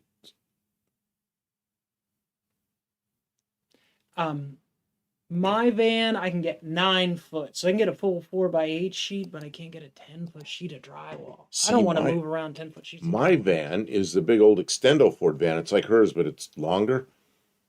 So it's stupid looking. But, it's like a big bumblebee ass on it. But anyway, 12 foot. 12 foot. A car like this, an RT Charger of this vintage, it's worth the time and energy. Just keep on working. I can't keep up the chat. I look up there and I'm like, it's just something that's down here at the bottom. I look, it's already disappeared up the top, so I can miss it. I am trying to find my way through this. Your daddy's car. Well, he will love to see it when it is done. Let's see. Yeah, that's worth putting the time and energy into. Okay, so it stayed your end, disappeared on mine. Yeah, Tavo, because nobody's deleting anything. I don't know. Sometimes YouTube does funny things with the chat. I am so glad to see channel names back here. You know what? I'm stupid. Make sure you're on live chat. Oh yeah, that's another thing. There's top chat up at the top. It'll say top chat and live chat, and you got to switch it to live chat because if you have it on top chat, YouTube censors some of it. Whatever they moderates. Yeah, auto moderates something like that. It only shows you the stuff you think you'll like. It thinks you'll like. Oh, would you just change it to live chat here? Too? I did. We've been looking at. I'm sorry, we may have missed all. We may have missed stuff because we came in here in kind of a hurry, and I'm struggling. Mitch, we love to see people's project, and it's right on. It's in the 70s that we're looking at tonight. It's perfect. It's on brand. Let's see here. This is my daddy came from. Daddy bought some. As he came from Vietnam, he was prime beef, black and yellow cars.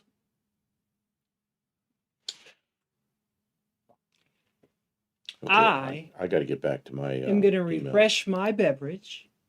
I suggest that you stay hydrated, people. We have time. We probably will go another hour and a half. We have this tendency to do that. So, don't be afraid to grab a snack. We'll wait. Get a snack, refill your drink, relax, enjoy yourself. We appreciate you being here. I'm downloading, so let me. He's downloading some stuff. Yeah, but I'm not paying attention to chat because I'm doing that. But I'll pay attention as you go. Okay. I'm sorry, I'm buried in my email over here. See, there's a lot of people that will want to encourage you. And it looks like there's a bunch of videos about the car, and I'm looking forward to taking some time to catch up on the progress that you're making. Oh, it says my options are top messages and all messages. Oh, huh. Really?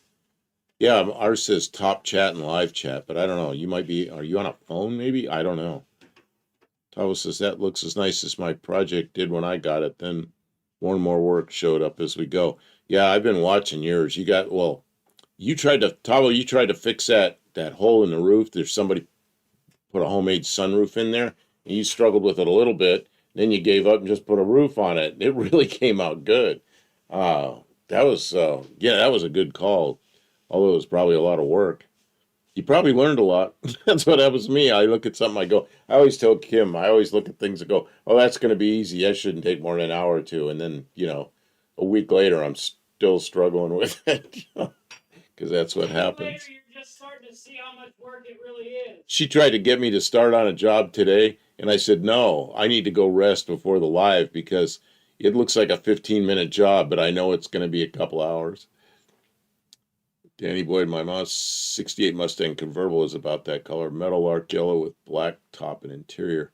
I remember those Mustangs that were that color. Not an all-nighter. No, we're not going to do an all-nighter again. Oh, says I whipped up a quick burger already. And quick burger's always good. It's love. He bought it new in 1970 and parked it in 1982.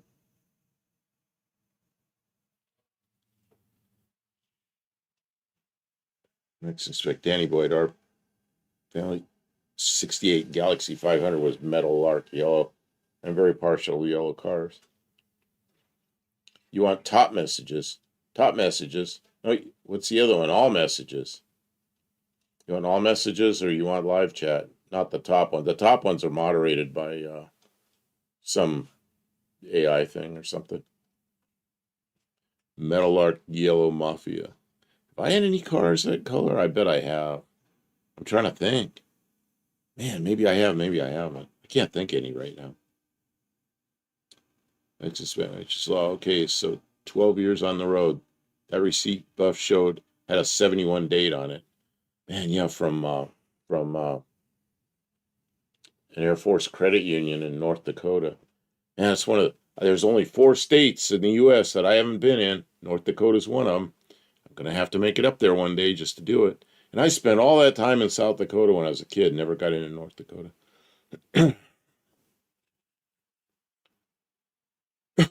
So I rebuilt the engine and parked it in 1982. What engine is it? Or did you already say and I didn't pay attention? I've got to get a cough drop in or I'm going to start sneezing. Sorry, everybody. Buddy Carfano said the burger in your short made me hungry. Oh, I knew that was coming. That was quite a burger. I held that burger up. It felt like it was as big as my head. I put my mouth around that. I tried to take a bite out of it and couldn't do that. I ended up cutting it up into pieces and eating it. It was really good. We almost never go out to eat, and my stepmom took us out to eat. She says, "I know this good place. It's a country club. It was a restaurant and a country club, but now it's a privately owned restaurant." And man, what a great place that was. Danny Boyd says Metal Arc Yellow is 68 and 9 only. Mexican Spick says go visit Mortsky in North Dakota. Mitchell Les says, wow, I was born in South Dakota. I lived in way over on the east side, Brookings, South Dakota. I was there when toward the end of my years for about a year and a half, lived there because my father went back to school, went to South Dakota State University for a year and a half. And that was one of the best parts of my childhood was being there. I was 11 and 12 years old in Brookings, South Dakota. And I kind of fit into the Midwest real well. And I grew up in California, Central California, except for that year and a half in South Dakota. And I really got a feel for the Midwest and really liked it. Although, they have rust issues on cars. But it was I was there in 1965 and 1966, which, that's those years' cars. Like we look at Kim's 66 Dodge Dart, and I said, man, when I was in South Dakota, I remember going around to all the car dealers. It was a small town. I had a friend, we just walk around town to the car dealers and drive them all nuts, And I remember seeing those 66 Dodge Darts brand new. I remember seeing a 66 Charger brand new in South Dakota. And that was like something from outer space. That was the coolest thing I'd ever seen. Which saw Rapid City, Ellsworth Air Force Base, my birthplace. When you said South Dakota, I was thinking it might have been an Air Force base, like out on that end of the state. I've been out there, but not a lot. Mean Street Mopar's here. Welcome in. He says he missed the notification. Well, darn it. I'm sorry that you missed the notification, but we're here still. Thanks for getting here. We're going to be going for a while. We're talking about cars from the 70s. I've heard that people miss notifications even they have it on. And there's stuff I miss even when I have it on. I don't know what YouTube does. They push out what they push out, and I don't know. I just don't know. Colleen says all 3 kids were born in Sioux Falls, South Dakota. That was 60 miles south of where I lived. When I lived in Brookings, there were 2 TV stations. Back in the days when you only had 2 TV stations, both were in Sioux Falls. Channel 11, Channel 13. I can't remember stuff from yesterday, but I can remember those channels from when I was a kid. It was 66. My dad was 19 in Vietnam. Man. I didn't go to Vietnam, but I went in during Vietnam. They just didn't send me there, and I almost feel like I got away with something. I don't know. Guess I put my name in the hat with everybody else.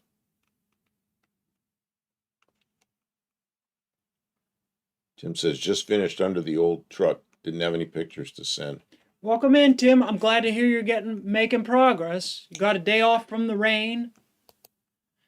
I hope it wasn't as hot and humid there as it is here. Man, it's tough. We turned the air conditioner off for a minute to record. In 5 minutes, it got sweltering hot. Like, it just doesn't... It just went straight from rain to unbearable heat and humidity.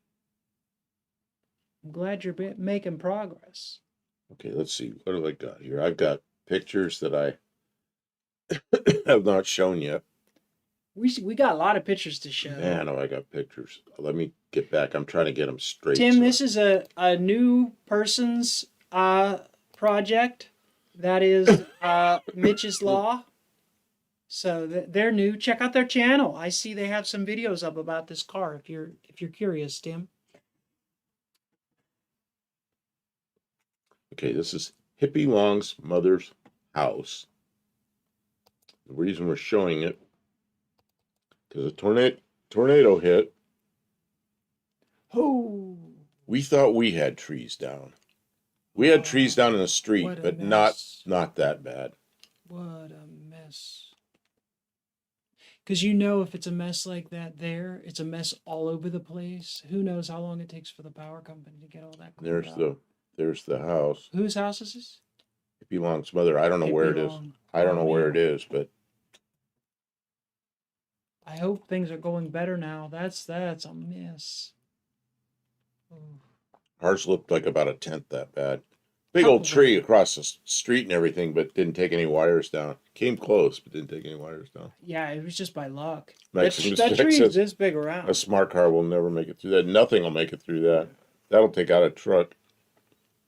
You just turn around and go home. Tim says, nice day, low 80s, perfect. All right, Tim. Yeah, you got to be ready. Strike while the iron's... What? Then we have Crashers Roadrunner Garage, Scent, Roadrunners. Nice. Man, glass. You have glass for it. I was looking at a car on Marketplace, and I saw it, and I went, ooh, look at that. And then I went, wait a minute, there's no glass in that car.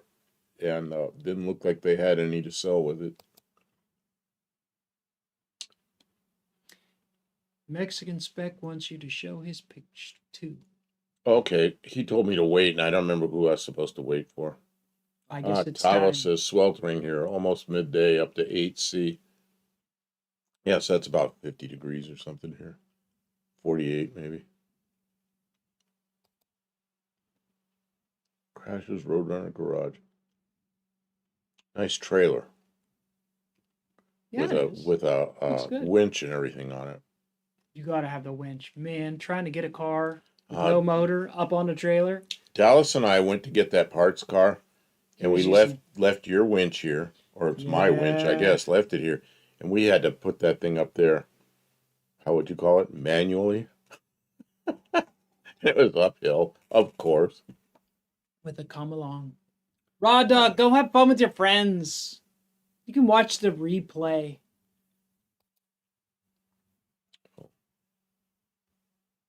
Ooh, the chrome's peeling off that bumper. Minnesota. The chrome's peeling off the bumper of my 66. I'm going to have to find one. Somebody knows how to tie down a car, crisscross them so they don't go across or forward and backward. Yeah, that ain't going nowhere. Okay, Mexican Spec wants me to show his now. I got to scroll back and find it. Oh, there's so much here I missed. What is this? Oh, Mexican Spec, you're almost next. This is vintage. Oh, he left. No.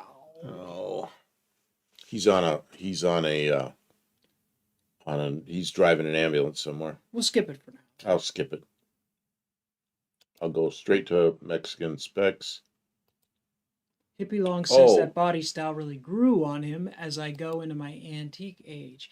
It's a little bit bulbous to me, right? What's that? This? Yeah. 71 and 2. I love that body style. Fuselage body style. I think I would paint the bumper. Yeah. Just because of the cost of chrome today and the hassle. I guess you could probably go to Mexico and get chrome done. Yeah, Mexican Spec. How is it getting chrome done in Mexico? Colleen says, I'm painting my bumpers black. I hate chrome. Oh, I like chrome. But like my bumper, it's all... See, and I've thought about doing that to my cars. is painting the bumpers. Okay, Mexican Spec wanted me to. Yeah, you wanted to put painted bumpers on that Valiant. Not on the. Oh yeah, the Valiant maybe, but the Valiant's pretty good now. But the my Z sled. Okay, Mexican Spec. Those bumpers are gorgeous. Mexican Spec. We have a sporty looking car. This is. It's not what it looks like. What is it? Because it's a Mexican Spec. You got to tell me what it is. It's a Dart. It's an 81 Dart in Mexico. Yeah, but it's more like a Dodge Diplomat. That's why I say it looks like something else here, but it's an 81 Dart in Mexico. Okay. And that's it's a Mexican Spec car. But that's a Mexican Spec car. Just about everybody knows who Mexican Spec is. Mexican Spec, our moderator, has dual citizenship, and he is uniquely versed in moving cars from Mexico to the United States there you go. Elsewhere. That shows what that car looks like. And after 25 years, you can bring cars that were produced for the Mexican market into the United States. He can help you do that. He can help you find a car because it's a little scary. It's pretty intimidating going to Mexico to buy a car and bring it back here. Who knows how to do that? Mexican Spec. He's your guy. Get in touch with him. And if you don't have Mexican Spec's socials, Mexican Spec posts on Instagram. And if you just look for Mexican Spec on Instagram, you'll find... Well, have Mexican Spec, you can put up a link to your Instagram. He lists all kind of cars. We're talking about 1970s cars this week, so that's what he's going to send us pictures of. But he's got lots and lots of cars. And he kind of acts as like... Middleman sounds bad, but in a case of trying to import a car from another country, you probably want somebody reliable. He'll get the job done. Somebody who you know, who you can trust. If you want to get some repairs done to the car or upgrades to a car, Mexican Spec knows some good Mexican shops that can do like chrome or paint work or interior work or engine work that would cost a fortune to have done here in the United States. So he'll work with you. And that's, I don't know, he's been here hanging out with us since we started. See, I'm a radiator guy from way back. And I look at the radiator work that he has done there in Mexico. It looks like what I used to do in the 70s and the 80s. And, back when they used to, you solder and take radiators apart and fix them and put them together and all that. And they, it's old school. That's what they're doing. Everything I look at looks pretty darn good. It's an 81 Dodge Dart. Let's keep going with the pictures. Well, wait a minute. Yeah, but I will. Okay. But, it's kind of interesting. That's a 360 4-speed. We didn't have anything like that in the U.S. Oh, yeah. But that's basically an American car, but it's just not one we had. It's pretty cool. Oh, it needs some interior work, I guess. What is? Look at the instrument panel. Yeah, it's Cordoba. Let me go back to the seats. Does that need? I'm trying to figure out what that is. I'm gonna zoom. Zoom. Oh yeah, those seats. The seats needs a little work, but that's all right. I bet you he'd get that done down there for you at a real reasonable cost. And then I'm trying to get through the pictures he sent. Yeah, he sent a whole load of pictures there. Max Wedge says, "Guys, I'm on the fence about crossing straps. Something happens to one strap, the other truck pulls the sideways until it comes loose and falls off." That's one thing. I put straps on, tighten them all up, and I'll drive like not very far. And I'm out there checking stuff. And what I found is something starts coming on. If something starts coming undone, it'll come undone right away. And he says, "It belong no cross of strap over the load." Cross of strap over the load. I always like crossing the strap. Some people do not. Anytime I stop, I always check my straps to make sure they're still nice and tight. I still say if something's going to happen, it'll probably happen right away. Not many stick shift luxury cars here. You know what? Yeah, a 4-speed V8 powered. Vintage That's says, not so common here. I'm back. In 1980. Police department just wanted to make sure the guy was fit for incarceration. Oh, jeez. Oh, man. You know. And no lean burn, says Mexican Spec on that 360. That's right. They would have run a regular Chrysler electronic ignition, and that's a good setup. I just want to go back. That's basically what you put on when you rip their lean burn off. That's my favorite picture of that car because you really can see what it looks like. It's a nice looking machine. There you go. And yeah, it's a Cordoba. It would have the cross transverse torsion bar suspension. That car will have a nice ride. Mostly old parts here. Greetings. Hey, didn't we skip his email? We did. Who? Scroll up. Oh, that's me. I do the scrolling. Yeah, I can't do that. You talking about vintage? Yeah, vintage. I got his. We'll go back. He's back for a minute. Yeah, I've got it right here. We skipped your email because you weren't here, so we'll go back to it. I downloaded already. There it is. Is that yours? I think. It's sitting really high. I got kind of mixed up because I was. Does it have a motor? Flicking back and forth. Or is it sitting up like on a 4-wheel drive frame? I don't know. The back's pretty high too. That's what I mean. It says Scamp, almost done.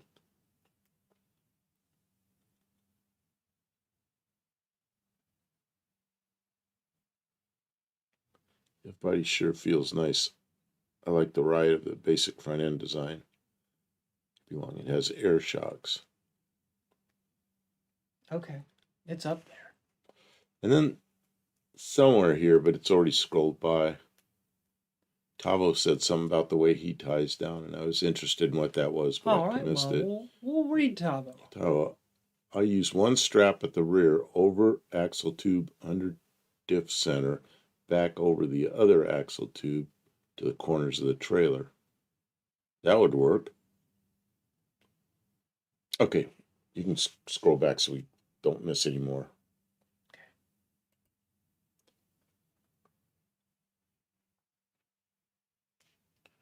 Dick Dashley's here. We have a 4-door one of those in our junkyard. Vintage says that's the Scamp. It's just waiting for a drive shaft and it's ready to drive. Well, that shouldn't take long. We drove it's sitting really high in on the wheels. Drive shaft. We drove the Jeep down here without a drive shaft. Well, just the rear drive shaft. We went up to Maryland, and we were having problems with something in the rear end, and it's a front drive car, but it's also rear drive, but it comes in and out when tires start to spin or some kind of automatic shit. So we took the drive shaft out to tow it, but then we ended up driving it down here with the drive shaft in the back of the car. Drove it down here just as a front driver with a plastic cap in the back of the transmission so all the trans fluid didn't fall out. You just can't believe we drove that far without the drive shaft in it. It just looks funny. Vintage likes the F-body. I like the ride of that basic front end design. Yeah, they changed. So the A-body had the torsion bars that went like this to like underneath the driver's seat. But the F-body, they go sideways. But they changed up. They put torque boxes over there. They did a lot of stuff around 79, 80. They changed up the FJ and F. Anyways, Diplomats, they ride real nice. It's more luxurious than like an A-body. And a 360 would power that car really good. You know who has a car like that is Dr. Go. Dr. Go has a J-body. But his doesn't have a 4-speed. It's got an automatic transmission. A 4-speed would be really sporty. Scamp. Tavo says Scamp name down under was a Honda N360 or 600. Really?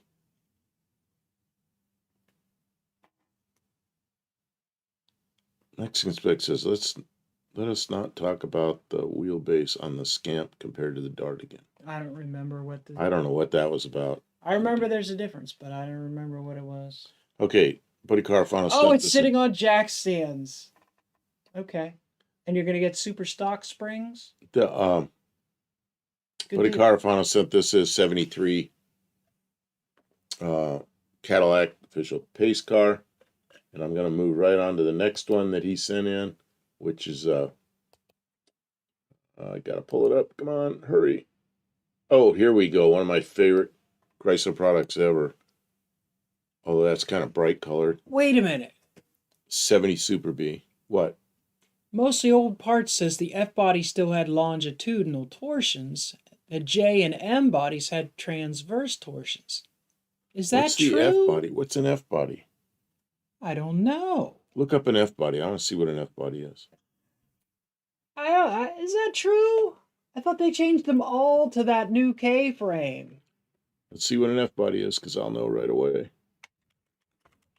I just don't know the Chrysler bodies that well.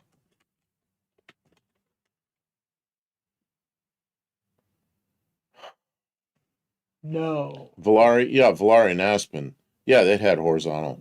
Yeah, they did not have the... I remember those real well. They did not have the longitudinal torsions. Yeah, that was most over. Of the parts, because I disassembled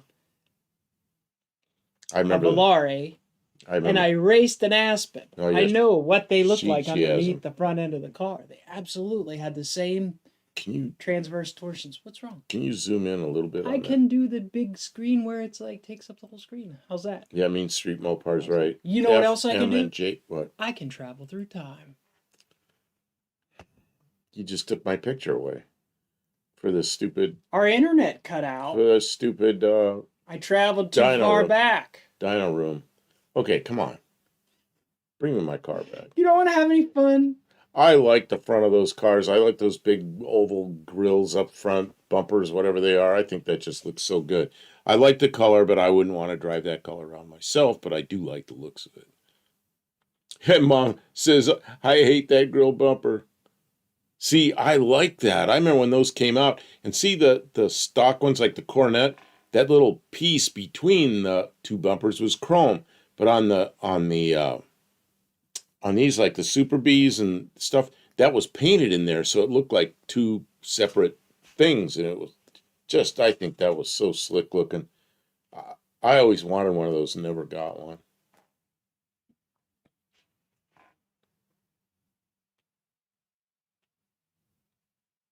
Our four-door Valiant 67 through 71 had 108, while our 69 through 71 two-door had 111. Oh, really? Well, now I'm interested in what our four-door is. I think mine's 111, isn't it? My 72 Valiant. The one I'm going to make a ute out of it.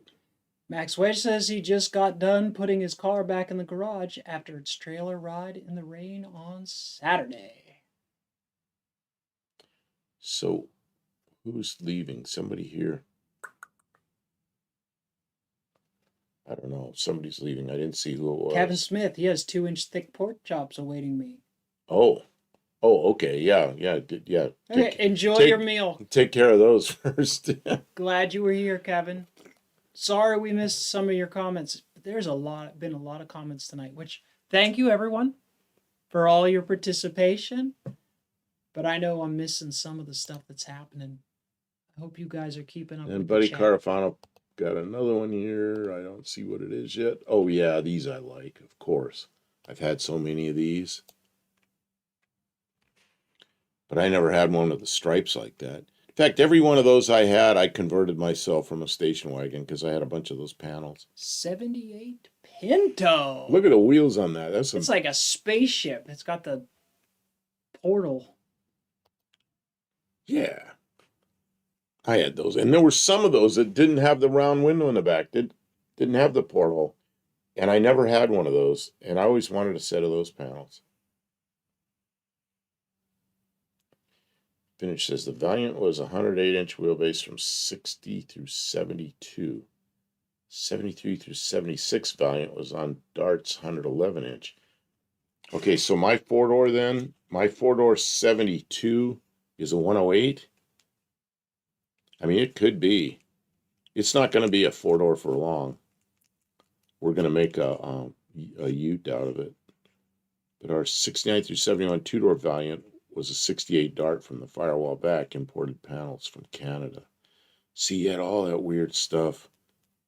It's really strange, like Mexico and in Australia and the US and Canada, they were all basically the same stuff, but they were all rearranged into different similar cars, you know. Okay. Mitch's Law says, where's a good place to get a wiring harness for my Charger Original? I don't know. Anybody know where a wiring harness, good place to get a wiring harness for a Charger? Somebody probably makes reproduction ones. Mostly all parts, man. I love those Pinto two-door wagons. Yeah, that's what Vintage drives a Pinto wagon for his shop vehicle. He just got it running again. Louis said before. You know what? You're listening to all the lying news networks and all that kind of stuff. You know, the Pinto was a darn good car. And I had them. I had so many of them, and Mexican Spec had them. And the only thing wrong with them was they got a lot of bad press when somebody with a big old second-gen Camaro plowed into one that was parked, and the fuel tank opened up. And yeah, that's bad. But any small car in that same position would have likely had the same result. You know, and the wagons, of course, had a whole different fuel system. So. And they did offer a repair that solved the problem. Ford did that. Yeah. There were so many worse cars. The Falcons, not U.S. I'm talking about, Falcons and Mustangs had those drop-in fuel tanks just sitting. It was the floor of the trunk. And they had like a pinch seam all the way around. Those things that open up and leak. You didn't even have to bump the car, they'd open up and leak. Or you set a battery or something in your trunk and it tips over and now the battery shorts out on the gas tank. Man. Okay, so enough of that. Yeah, you don't remember wagons burning because they don't. I don't remember any coupes burning other than the one that got smacked. But, you know, imagine a Pinto sitting still waiting to make a left turn, a little Pinto coupe, and a second-gen Camaro hitting it at 70 miles an hour. That's not going to be a good crash, you know. Oh. Okay, so I want to mention... I've got more stuff to download. Okay. Mostly Old Parts is our friend, I think I've got this right, Ron Ward. And he is the voice of the No Name Nationals. He does the announcing at the track at the end of the year event. So he's a friend, and he knows his stuff. So if he's saying that this M&G Fabricators is a really good place to go and look for wiring harness, I think you could trust that he has some knowledge. He's not he doesn't like run around advertising dumb stuff. He says you got that zoomed in so mostly far. Old Parts is the microphone guy, so he knows a thing or two about some classic cars. So yeah, if he's saying that's who to go to, definitely check it out. What's wrong? You're zoomed in way too far. Okay. Okay, there. Yeah. Also check out his channel because he has some cool stuff. This is his car. Oh, is that Ron Ward's car? Mm-hmm. Well, that's part of his car. Oh, there you go. There's the rest of his car. He knows a thing or three about an old Mopar. 63 Dodge. How'd you get that so fast? What? How'd I get what so fast? Mostly Old Parts' car. Whose car is that? He sent it to me. Like that. He's on the ball. It was on my email, so I put it up. That's awesome. Thank you. Oh, look at this. Steve Edwards. Is Steve Edwards here? He sent us emails. That plumbing scares me. I like simple. Yeah, but Tavo, when you're doing something like what that car can do, it takes a little extra. It takes a little more. If you're fine with going a little slower, a little laid back, more laid back, then you don't need all that. But like when you're really like, takes a little extra plumbing. It's a thing. He knows a thing or two because he's seen a thing or two. I forget who that Mexican fixes. That's my Fury's cousin. Sure is. You know, if I had the choice between a 63 Dodge and a 63 Plymouth, I'd take the Plymouth. But the 63 Dodge would be a pretty close second. You know, I like them both. Oh, here we go. Dean Stevenson made it here. Welcome in, Dean. It's good to have you. Dean had me thinking today about, I don't know if you heard me playing it, but this is from the 1970s. It's not really automotive adjacent, maybe a little. But who remembers the Muppet Show? And I had that the theme song to the Muppet bump bump bump bump bump bump bump bump bump bump. It's time to put on makeup. It's time to light the lights. It's time to meet the Muppets on the Muppet Show tonight. Boop, boop, boop, boop. And then the guys in the balcony who are always heckling, they're like, why do we always come here? And this is who had me thinking of Dean. I guess we'll never know.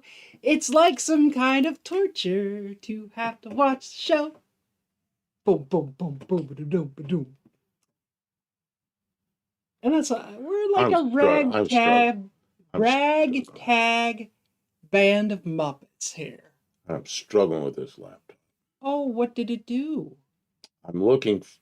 See, my laptop, I know everything is. This one, I'm lost. It's getting old. Well, and I'm lost. Do you have Word on here? Oh, no. That's why I can't find it. Okay. What do you want to open with Word? Nothing. I'll talk to you later about it. I'm just trying to do something, and it's impossible to do without Word. Okay. Yeah, we probably have to plan something like that ahead a little bit. Yep. Dean makes everyone think. Just when you think Dean is just nuts, he pulls an answer or something important. He's on the ball, but he's a little bit off the wall at the same time. What the heck? Once I messed up, I am just making a mess out of I can't make things happen that I want to happen. That's right. Statler and Waldorf. They're kooky. I can relate Tony and Art to them. I see Tony and Art as being them. They're not really hecklers too much, are they? Maybe. Gong Show? I don't know. I don't really watch a lot of the Gong Show. Why did I not watch the Gong Show? Was that an adult show and I was just a child? That might be why. Oh, they did stupid. But Muppets, we watched the Muppets, and honestly, there was a lot of adult humor in the Muppets. But it was one of those things where the kids laughed for one reason and the adults laughed for another, and they didn't know any different.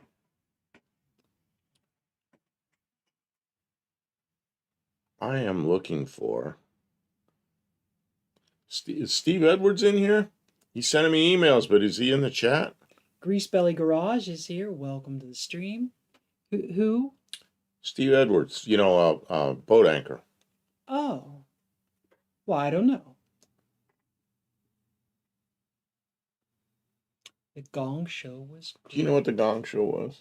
I remember there was a Gong Show. People came up. It was like a talent show, right? Yeah, it's like a talent show. And then if they didn't do well, somebody would go up there with a big old hammer and gong, and then they had to leave. Okay, I remembered a little more now. Yeah.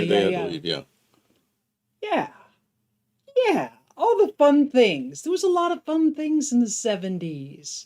Well, Steve Edwards, you're here. Okay. There he is. Okay. He was probably just watching Steve Edwards sent me something that's it's not really like cars, but it is like cars. And so he sent it to me. I'm going to put it up. So you'll have to be... automotive adjacent? It's sort of automotive. I just got to find it. It's an eBay ad. I don't know if I can even put this up. I think I can. But it's something I like is CB radios. He has a CB radio apparently for sale on eBay. He restores old CBs. He does that. he does videos on it. You can sit there and watch his lives with the camera while he's putting new capacitors and things in CB radios. So he sent me this. So I'm assuming this is one of his that's up there on. Why are you grabbing my mouse? I'm just showing some different pictures. Oh, okay. Put new caps in it. And it's a sideband radio. But I don't know. There's some people here that do like CB radios. So it is automotive, sort of. And I like CB radios, but I'm not going to spend a lot of time on CB radios. But I'll put it up here if you're interested in this. Well, he's been a friend of the channel. Yeah, if you are interested in this, it's on eBay. And here's the eBay. And he probably has some other listings. Let's see if I can find the name. It's BLU, right? Read above the price. Yeah, there's this. That's how you can. I was trying to find the auction number, but okay. So anyway, done. I did that. I put it up there for him. Yeah, you could check out his channel, and you could, if you were looking for something specific in the way of CB radios, maybe you're looking for something that you can mount in your car. I'll bet you, or if you needed repairs on one, you might be able to talk to him. He's a friend of the channel. So, Mitch's Law's leaving? I missed something. I don't know. Hugs and love, everyone. Okay. Yeah, it was great to meet you. Good. Thanks for sending us pictures of your project. I saw you subbed, so thank you. We'll love to see some progress on it. Maybe someday you can bring it to No Name Nationals. And we're here. I don't know if she's still here. We're here Tuesday nights, and we're also here Thursday nights and Saturday nights in the shop, but a little bit later. But we do a shop lives and while we're just whatever we're doing while we're working. Oh, Steve Edwards says that's not mine. Oh, you're gonna buy it? Okay. All right. Well, then don't. Nobody else buy it. Anybody else go bid on it? Nobody else bid on it. Okay, Steve. Sorry about that. You got to tell me what's going on before you send me this stuff. Steve, maybe Mexican Spec can do this. Put up a link to Boat Anchor's YouTube channel. So if somebody's into CB radios, Steve, who's Boat Anchor, also he always has CBs for sale, and he's always fixing up ones. I bought CBs for him. He packed it up nicely and sent it to me. It's all in one piece, nothing broken. So, let's see here. Vincha the Adventurer Drives mentioned, question, would anyone watch if I do a live stream the first time I make my scamp move? Well, that's a good question. I would like to see it. I am subbed to your channel, and I always set my subs up so I ring the bell. That means I'll get notified, hopefully. So if I had my if I'm in front of my laptop or have my phone with me, I'll see it and I'll watch it, but maybe I'll be there, maybe I won't. We miss a lot of live streams, especially when people come up on nights or days or nights when we're not expecting it. Like Mexican Spec will pop up. We miss his lives. We don't mean to. I miss his lives sometimes, or sometimes we're doing something. I come in my room and I got my laptop on and I see there's a Mexican Spec live on. I'll click on it and he's like almost finished, and I was like, oh, I missed most of it. But yeah, it happens. Those pop-up lives, it's really tough to get views like that. Like, it took us we're coming up on a year, and the most viewers we ever get is like, this is tonight. Yeah, we got like 40 viewers all at the same, so it really takes time, but I think a lot of people would like to see that, but that doesn't necessarily equate to views. And saying I'd absolutely stay away from other streamers, it's really tough to do. When it's your time, you just get out there and do it. Tom Anderson's here. Good evening. I'm just trying to say a few things before it disappears. Tom said, I have no idea what happened to my old CBs from the day. I have no recollection of selling or otherwise. I have so much stuff like that. Stuff happens over the years. Grease Belly, I have a GM home base CB. I've got quite a few CBs, and I got to that's one of the things I want to do in my car. And let's see here. Luis is asking, is it, no, that's a 63 Dodge, 1963 Dodge. But it's the same body as a 63 Plymouth Fury. Welcome in, Tom. And Grease Billy says, I'm in Lebanon, Tennessee. That sounds nearby. That's not too far from us. That's out near Nashville, I think. Steve Evers, I'm going to take the Corvette in and have it smogged. I hope it passes. Yeah, you're in California. Steve's in California, so gotta go through that stuff. And for Steve, old Corvette, it's nice old Corvette, but the older stuff sometimes a little tougher to smog. What? You're poking me.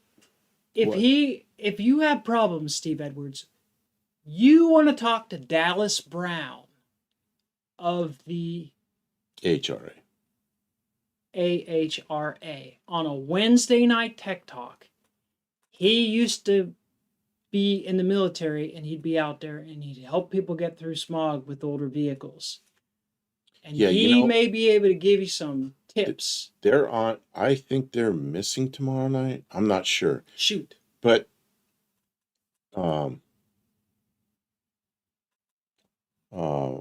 Shane, I think, is going to do it by himself. See, Shane Polito and Dallas Brown do that together on the AHRA channel on Wednesday nights. But it seems to me Dallas is going to be gone. He may not be, but I think Shane Polito's doing it on Slant Daily Garage. He's into Slant Sixes, so he's Slant Daily Garage. And Shane and Dallas lived in California. Now they're both in Tennessee. But they lived in California, and they dealt with all that, and they're pretty good at it. And Shane is he's an engineer at Edelbrock, so these are sharp individuals, and their lives are really into deep in the weeds tech stuff. Vintage Adventure says, I'd probably yell at the chickens about 50 times during a live. The roosters are always crowing. That would be fun. Yeah, definitely show your chickens. People like to show them around if you can. If your signal's solid. Hippie Mong and Steve, yeah, you don't live too far apart from each other. Hippie Mong's in Fresno, and Steve is out in that same general area, but a smaller town.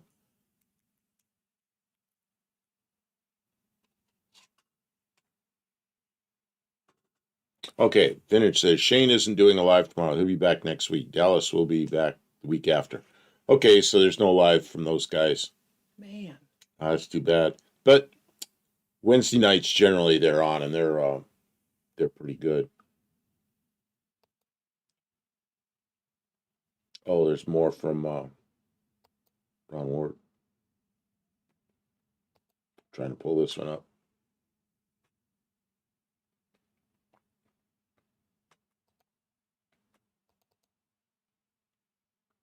Another Ron Ward car.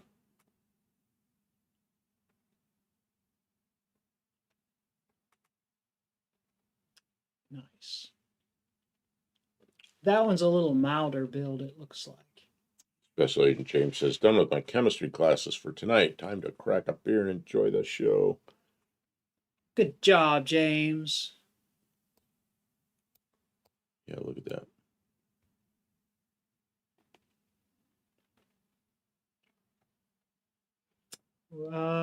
It's a big block Dodge. What do you think? 383. Plymouth.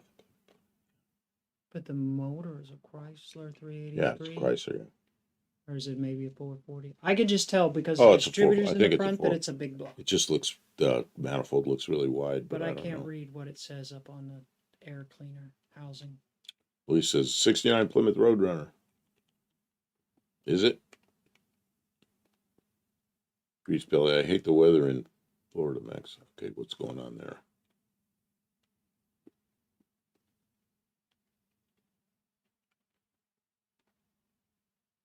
Steve Edwards, I have to change the valve cover gaskets. It's going to be, but yeah, those are not fun, are they?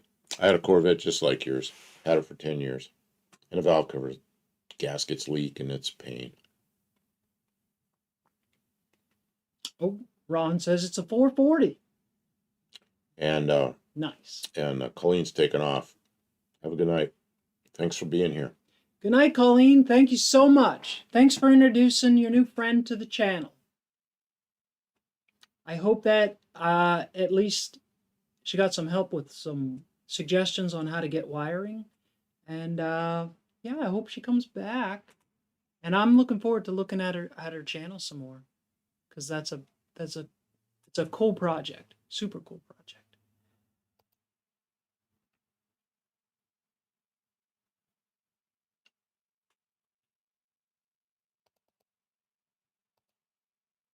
Tavo's wandering off to get productive in the shed. See, look at all the people that we're making them productive.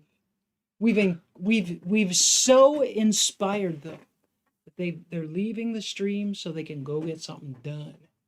Like, I'm sick of watching these crazy people. I'm gonna go do something. Buddy Carfano sent like the strangest thing I've ever seen come in here. This is the strangest thing I've ever seen come in here. You're gonna have to zoom in and fix it. But do I? Do I really? You see, those are shoes with fish in them. 1970s stuff is what he says. Oh, Tavo's taken off? I missed that. Is that real, or is those from I'ma Get You Sucker? Because there was a movie called I'm Gonna Get You Sucker. I don't know, but that's and I know that there was fish in the shoes. I want to see cars, and that was interesting for about that's not that. Automotive adjacent. That was interesting for about that long. Yeah, it's a gag, right? I'd love to be productive, but I'm stuck at work until 7 tomorrow morning. Oh, I hate that when I really want to work on my project, but I have other things I have to do. Right? Or like, yesterday we both had doctor's appointments, and you did grocery shopping, and I think I did something in the morning. I worked on something. Oh, I went to get that thing in the morning. I made that special trip to get the special thing. By the time it was time to work on car, I was too tired. I just didn't have any energy left. Hate that. But my car's running. My car is running finally. I can drive my car. Finish says, man, those fish are dead. Yeah, just a minute. I got to feed the fish in my shoes and let some air in there. I don't think they're supposed to be live fish. Aren't they supposed to be little fish on little wires? Greaseville says, I'm out too. I have to sleep. I'm beat. Oh, I was going to ask, vintage, what kind of ambulance do you drive? What is it, like a Ford diesel or something, or is it a GM or Chrysler? I'm just wondering what kind of nose piece that thing is. What kind of truck is it? I assume it's a truck with a box bed on the back. Oops. Wow, he's answering. Ron says Gladys is currently on her 4th engine started life with a 383, then a forged crank 400, then a 440, and now another 440. Wow. That car has gotten a lot of transplants. Man, I was ready to read something, and then you flicked it away, and now I don't know where I am. Okay, here we go. I got it.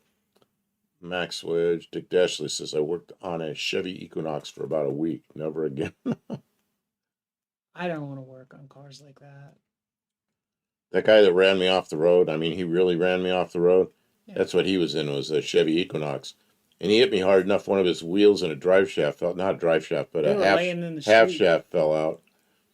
That's how hard he hit me.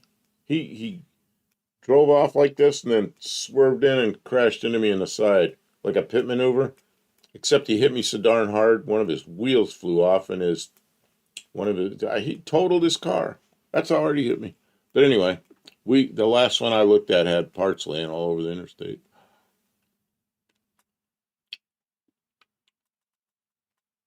Dick Dashley, you have to take the motor mount off to take the transmission fluid.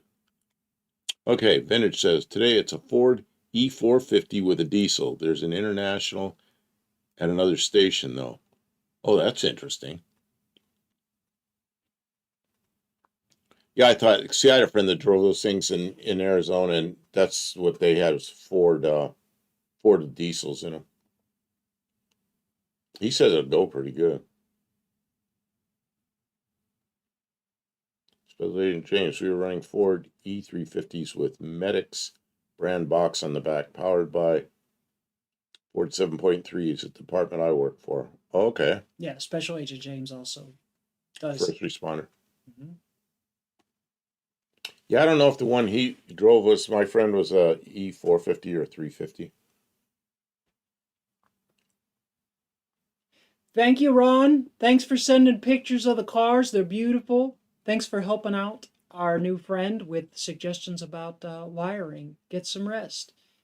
And yeah, stay cool and hydrated. I don't like that wheels break off easily on newer cars. That is dangerous. It wasn't easy. They rammed his car. Can you imagine somebody? It wasn't easy. I'm driving and he swerves like this and comes in at 70 miles an hour this direction. He comes in and plows into the side of my left rear. Hard enough it totaled his car. I mean he destroyed his car. You know, his Equinox. It's a heck of a hit, you know. Vintage says the E450 trucks have the Traumahawk box. That's such a silly pun. Oh my.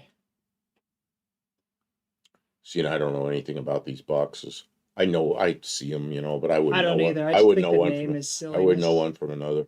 Got to ride in one twice. I've had to ride in one. I rode in one that day, and then I rode in one when I got run over by the Studebaker. That was my fault. Okay, I'm gonna start changing some pictures here. I like that, man. I think everybody likes those. Oh, we're back to cars from the 1970s. That's good. Oh, I got that one twice. Yeah, those things. Yeah, those wheels do look a little big, but still nice looking car. Well, that's the style.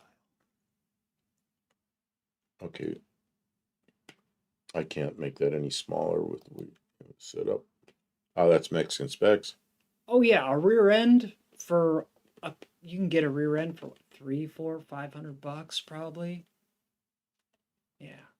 This is One-Eyed Cat says, we almost was pushed into guard coming back from Ohio to PA right before mile marker 140. Oh, scary stuff.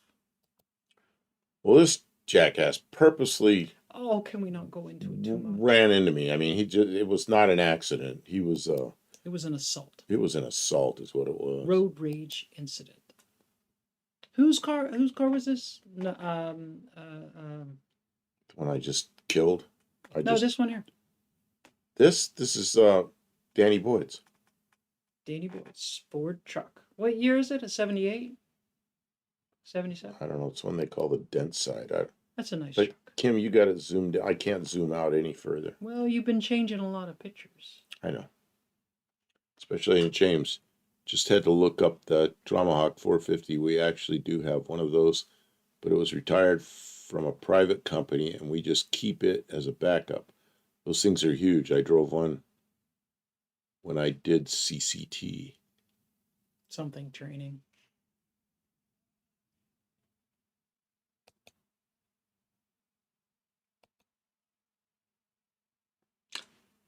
Buff's car has an extra one. His parts car. What does it have in it? Let's go back. What did he say about? It has no air.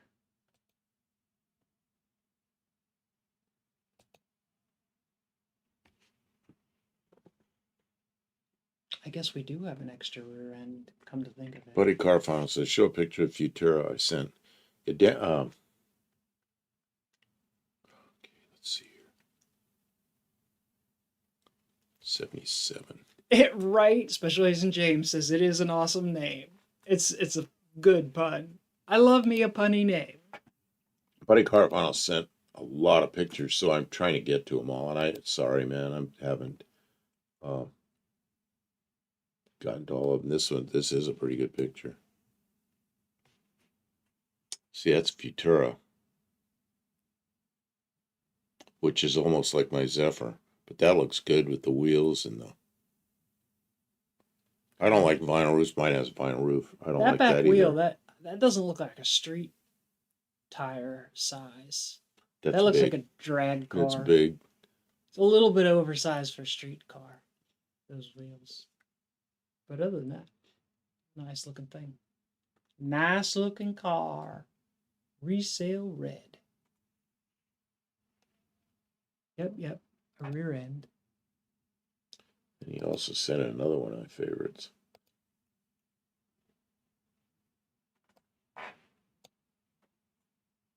A 72 Nova. I think those are great cars. 72? Yeah, 72s are good body style. Man, at 72, they had some really nice cars. Mike N's here. Good evening. Says, when did the gas filler move from the door to the bed of the F100s? Door to the bed. Oh, door, you're talking about right behind the door to go into the behind the... Like mid-70s, right? I don't know. And then when did they change? And when did they change from They changed from F100s to F150s. They changed the half tons trucks from F100s to F150s. I don't really know why they did that, but they did that. There's probably some reason. Louis says, I had a 68 Nova. Yeah, I had a 69 Nova. It's basically the same thing. That's one of those cars I look back and go, man, I shouldn't have sold that. Okay, the 73 had it on the bed.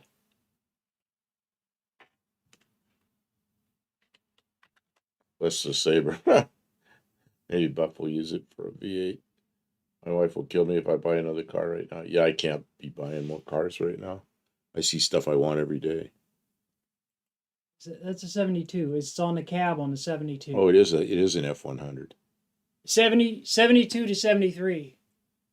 Special Agent James guessed 73. I agree. 73. It went to the bed. Special Agent James, I'm going to award you 2 points because you called it out just as fast as I Googled it out.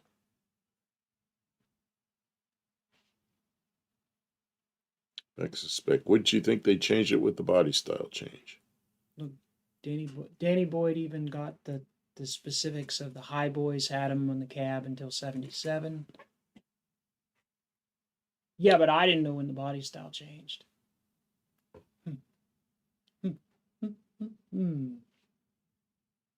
All right. I'm going back to your car. My car. Oh. Yeah. And Buddy Carpano's got another one here. And he sent in a whole load of them tonight. Let's see. Oh, yeah, this is a 70 Buick that he sent in. Oh, it's a convertible. Man, I remember cars like that. I don't know if I'd ever... I don't know if I'd enjoy something like that or not. It's a big... Back then I wouldn't have. Maybe now I would. I don't know. The ride would be really nice, you know. Look at the wheels on that. Nice. There's nothing like that in 1970. They're not really the right... But I remember that line that went down the car like that, swooped down to the back. I think I had a model one of those. I don't like that weird swoop.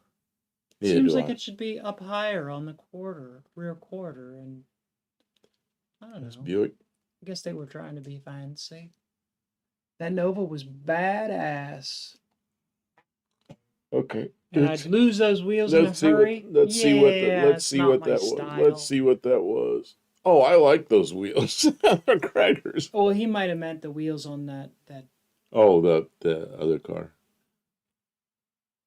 With a bunch of friends, big convertibles can be fun. Yeah. It's like driving around the street in a boat. Yeah. Is that an Electra? Yes, it was an Electra. And it says, I saw an old Hudson Commodore the other day around 48 to 52-ish. It has my name written all over it. And it needs to come home with me. So that's like a big, look up probably like 52 or 50 or say, because there's two different body styles he's showing there.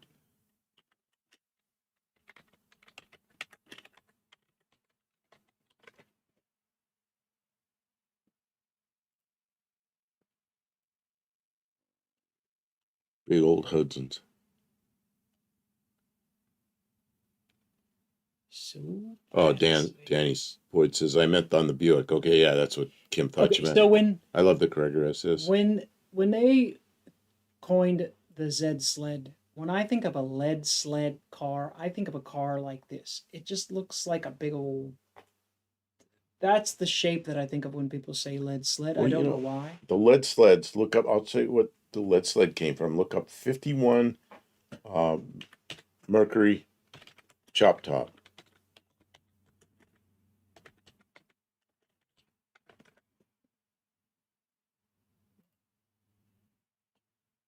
Yeah, there's the original lead sleds. Okay, so those are the. Yeah, similar shape, similar. That's a shape that I think. See the one like right above your head.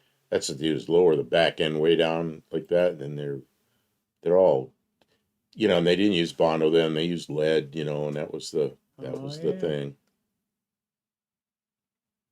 Yeah, I don't know why you would use lead anymore. At the time, it was sensible, but now it seems like... It doesn't make any sense at all. No, you can... I don't want to use any of that Bondo. Now Bondo said it's nothing wrong with it. Especially it's an excellent product. Especially when it's got some glass in it. When it's done right, and do most of the work in metal, and then just coat it on there like the thinnest... Mexican spec says lead, just like the factory. Yeah, they use lead way up into I don't know what years, up into the 70s. I'm sure they used them up till they couldn't use lead anymore because of the environmental problems. Well, I had a radiator shops in 1980s. California got all crazy about it. We had to have every employee get their lead level checked, and if their lead level came up a certain amount, then you had to pay them 18 months pay. You had to give them 18 months off with pay. Well, you know what happened?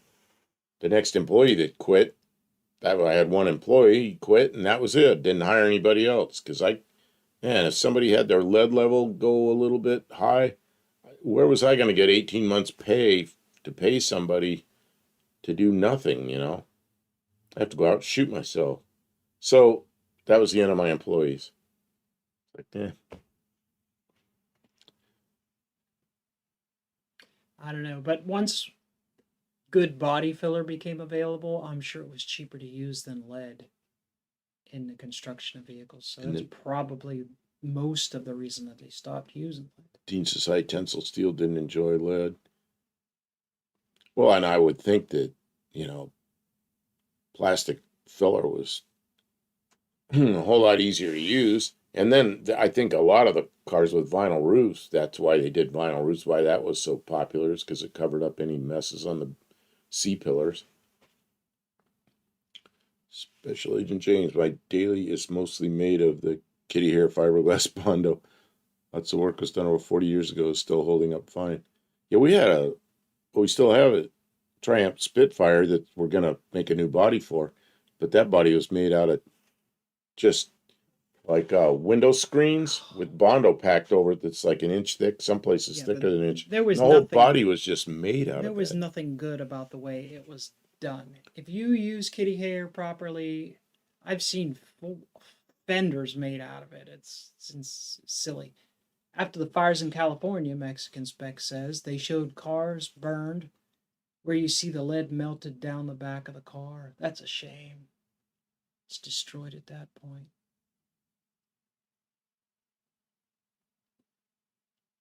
For a while they were using, Danny Boyd says, silver solder in place of lead for body work, but I don't hear of that anymore. Silver solder is probably expensive. I go buy silver solder. It's pricey. Just regular solder is pricey, but silver solder? Ooh. And of course, there's all different silver solders. There's silver that's 5%. There's 15%. I got some that's, I think, 45%. That stuff's expensive. But it sure is nice to use. Luis loves his movies. Okay. Luis, we're not doing movie talk. I feel so bad because I don't know what to say. Like, I'm glad you like Rugrats. I am. But This is car talk, not movie talk. Special Agent James says, "Yep, I found some chicken wire inside some of my really old work, or inside some of the really old work." Steve Edwards says, "I do have a base on eBay. I don't know what that word is. I think that's his eBay ID. Oh, that could be. So if anybody wants to see it, maybe I'll throw it up there. Let's see what it is. Did you say throw up? Let's see. Tex Smith and his lead sleds. Yeah, that's her lead sled. That's where my Z sled came from, I guess. I don't remember who said we should use that name, and I just started using it. It sounded good. It's cool. Oh, come on. Kim's trying to look that up.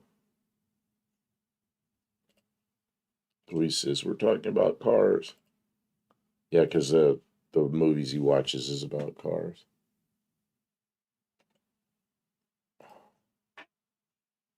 Kim's trying to look that up. I'm having a lot of trouble here, Steve. I don't know what that run it to Slant 1948. She's trying to. Doesn't work. It's not. We're not coming up with anything.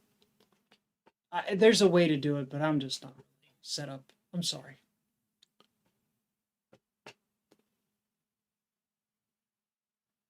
Okay, let's see what else I have. I think I'm getting caught up on the email. Yeah, did Mexican Spec surely sent more than that this week, right? No, he didn't send much. Oh, Buddy okay. Carfano had another one I missed. 77 Oldsmobile. Which one's this? Oh, here's one that I missed. It's Buddy Carfano's, but it's not centered well in the page. Kim. It is not. I will. 77 and then ultra rare Indy pace car. While you're looking at that, I'm going to try to find something else. Wait a minute. Oldsmobile? Yeah, that's an Olds. Okay. Only the Dart and the Smart. Are there any other cars you want to send, Mexican Spec? You're welcome to. I don't know. Not because we need more content, just because you usually send a couple. Thank you, Mexican Spec. I think last week he sent a bunch and nobody else did, and he was kind of mad. He's the only one who did the homework assignment. Like 70s cars, there's probably a lot of people like them. Special Agent James says, here in California, there's lots of abandoned cars burned out in the desert. Recently, I took home a melted engine block for recycling that resembled a puddle. Oh, man. Okay, can you fix the zoom on your side? Because I'm out as far as I can go on this. Well, yes, I can. Not enough. Okay, but my head's in the way of what I want to show. I want to show one of these. Man, I'm losing my voice. Yeah, see the bumper, painted bumper. I wanted to show what this car looked like with a painted bumper. Although he made a different grille and did some other work to it and kind of moved the edges of the bumper in. But I think that looks kind of good. But that car is detailed out pretty good. Anyway, I just wonder what anybody thought of the painted bumpers on the Z sled type cars.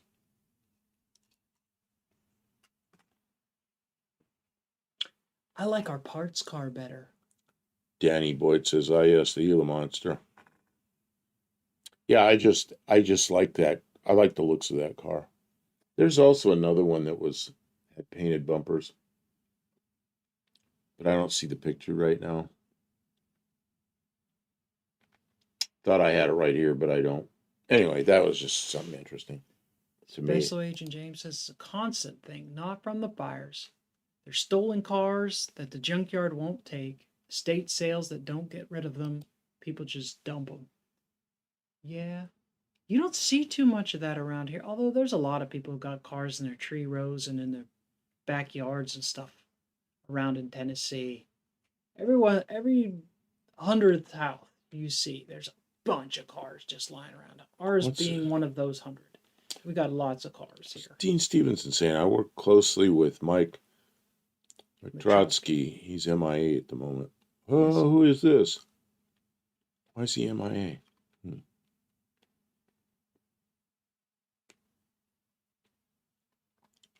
Oh, it says, hey, I forget, does the parts car have bumper? Yeah, it does. It has good bumpers. Dean Stevenson says, yeah, that's the Gila Monster. God, everybody knows that car. Okay. Yeah, in fact, I've thought about doing some of those cars with those bumpers. I've thought about cutting a couple of holes, like inboard, to put a couple of fog lights down in the, because I have some round fog lights. And I've thought about putting them in one of those bumpers and trying it on there to see how it looks, but I don't know. That's like stuff to do after the car's running, you know.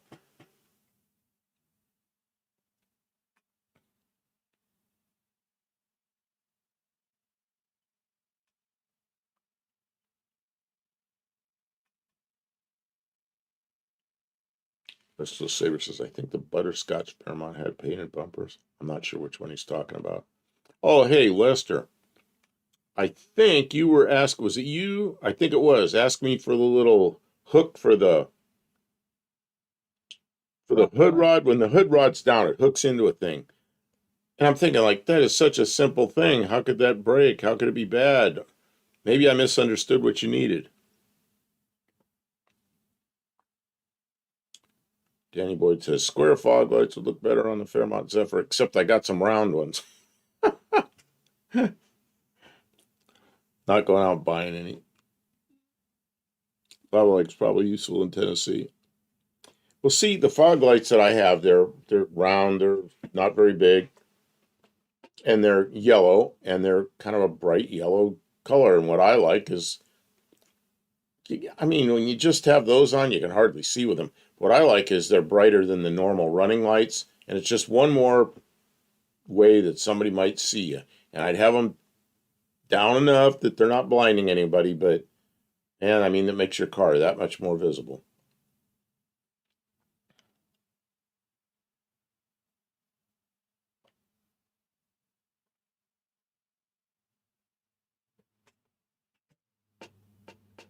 That's Agent James. I love the look of painted bumpers on some cars. That one definitely works, yeah. Buddy Carfano, check out the Z7. Check out the Z7. Some destroyed it. Not sure. I asked a question of Leslie Saber, and now I don't know if he replied because I wasn't looking real closely.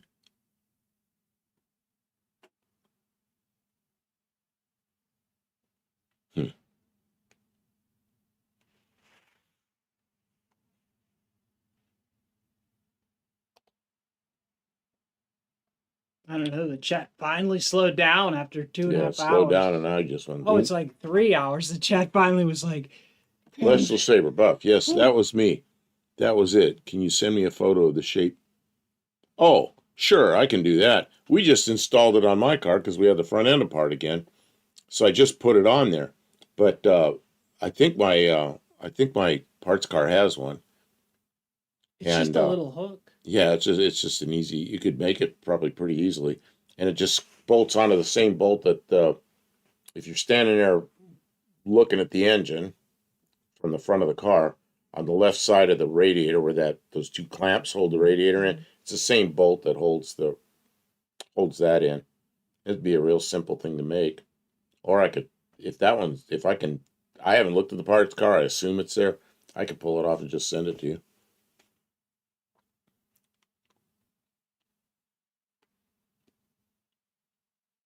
Let's Saber says probably more to that. Yeah. Message retracted. Now he doesn't say the anymore. Why do I have to be such a smart ass? I don't know. Any more photos come in to the emails? And then, what are we doing next week? What's the plan for next week? Big cars, model cars, Navy cars. I don't know. Those are some of the suggestions from last week. More viewer picks. Yeah, we've about run out. I showed them all, man. I was going after 3 hours. We kind of went Yeah, through we're 3 hours. Okay, so next week, what are we going to do next week? We did 59 to 69 cars, and we did 70 to 79 cars. I don't know if we really want to do 80 cars. I don't know. We could, or we could change it up. But what else? Let's see here. There's some Chevy Impalas to look at while we're talking. Impalas I like are like 61s and 2s and 3s. But we're doing the 70s. Oh yeah, we're doing 70s. Burning cars.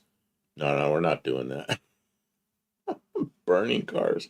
It's like one's on fire.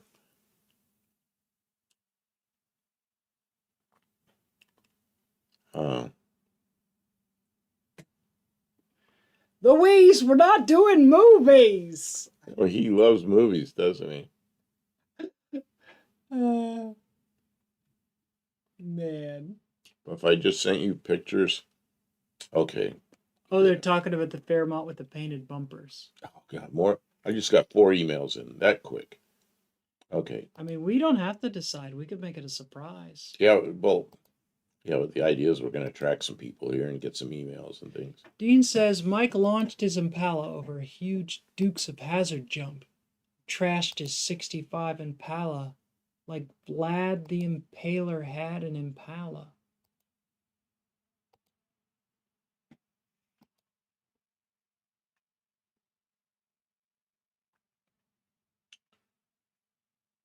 "1950s cars go backwards instead of forward."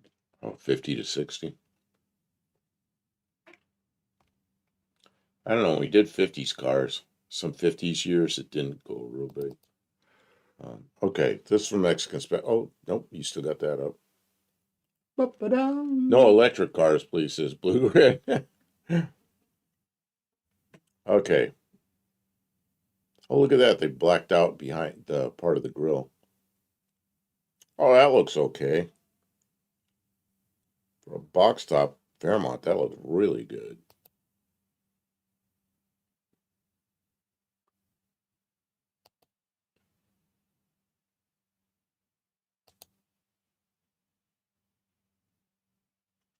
Yeah. That's a nice looking car. Yeah, nothing wrong with that. I like those wheels too. Dean some people like those, some don't, but I like them. Dean says it didn't heal itself from the jump. They usually don't.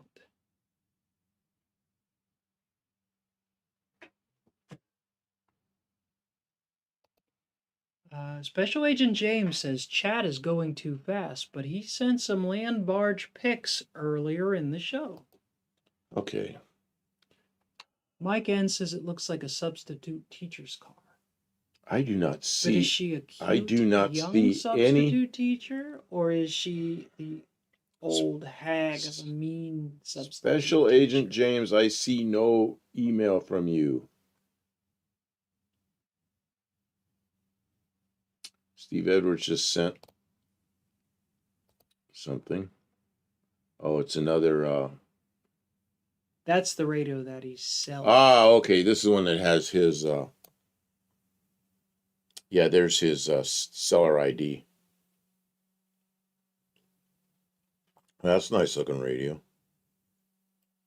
Yeah, click around through a couple of the pictures. It's automotive adjacent. Yeah, except that's a base station, but that's okay. You can talk to cars. Vintage Adventurer says, I just got done doing a run report. I'm a month into EMS, and I'm getting praise for doing a good job. It makes me feel really good.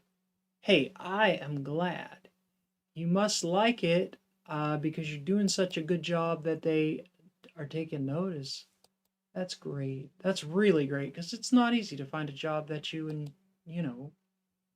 can do and do well. So I'm glad you found yourself a place and a place that they're smart enough to praise you for the good work that you're doing.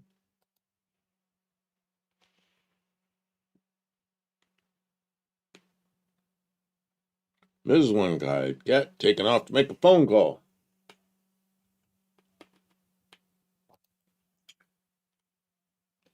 like this a little bit. Okay, Buddy Carfano says Z7. It's, oh my God. Says it's ugly. I've got to agree with this. You might have to zoom a little bit. Oh, I got to go back to what Mexican spec. Damn it. I screwed this up. I'm sorry. Hang on a second. No, I did not notice that. I noticed it. The front picture is a better one. The picture of the front of the car. There it is. Oh, they painted like part of the bumper. So it looks, yeah, it still looks like a chrome bumper, but it looks like a car with a roll pan. Well, that's pretty interesting. I never thought of doing that. Special Agent James is resending. Nice turbines. Yeah, those wheels look good. So I failed this. The files are too big. Yeah, don't send files that are too big. Okay, now I'm going back to the Z7. It's ugly. The ugly car. Okay, I gotta change. Oh, there we go. I would say, yeah, they uglified it. Yeah, they filled in the back windows. You know those back windows on mine that are tinted that I want to untint? Then they put the piece of chrome along there that looks funny. And they put an LTD2 front end on it. Yeah, that's not an LTD2, but later model LTD, I guess. And side pipes. I don't know. It's a little weird. Yeah. Wow. Okay, and let's see. He sent some other. They did a lot. It's very custom. I don't know that it's better, but it sure is different. Okay, who sent Special Agent James? Okay, I got it here. I'm downloading. It's going to take me a minute to get all these pictures down. And I got to do them separately. If I download it all in one download, it comes in as a zip file. Then I got to go in and unzip it. What is that? What are you doing? Kim, what are you doing? You're not even showing it. You just got some soundtrack going. I just had to. I have no idea what that was all about. It's just a soundbite. Man. What was that all about? Everything. It was. Did you not hear it? Yeah, but I see a picture of this and something going. I don't know. Okay, so we're back to cars here. This is. I can't do anything around here. No, I don't know. Special approval. Why didn't you put it up? If you're going to play it, put it up on the screen. Because the car's up there. Okay. And I can't show somebody else's video. I'll get us in trouble. Oh, it's somebody else's video. Okay. This is a Disney video. That's a nice truck. This is Special Agent James.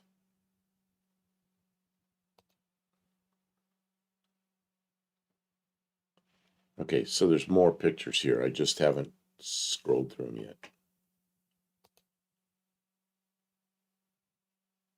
Oh yeah, that's big. And it's a hardtop. Hardtop meaning there's no pillar. Nice. And let's see the stickers on the bumper. You notice one that says Bumpa Sticka? Bumpa Sticka. I like that. That's a good sticker. Fox. Pets. Oh, you know what? It's the Winnebago. Nice.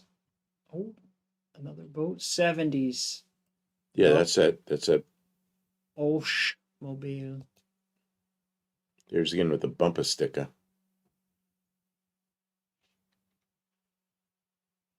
The 71 and the 73 olds are mine. Very nice. Oh, there you go. That's what I used to call the cathedral taillights. That kicks butt. I used to call. Does that sound right? I don't just look at them. I used to say, the ones with the cathedral taillights, because that's kind of what that looked like to me. Yeah, it's a big car. I think when you hit something with those bumpers, I think the grills fold back. I think they're on hinges on the top. How they got away with the original 5-mile-an-hour bumpers with that. No way. Oh, there you go.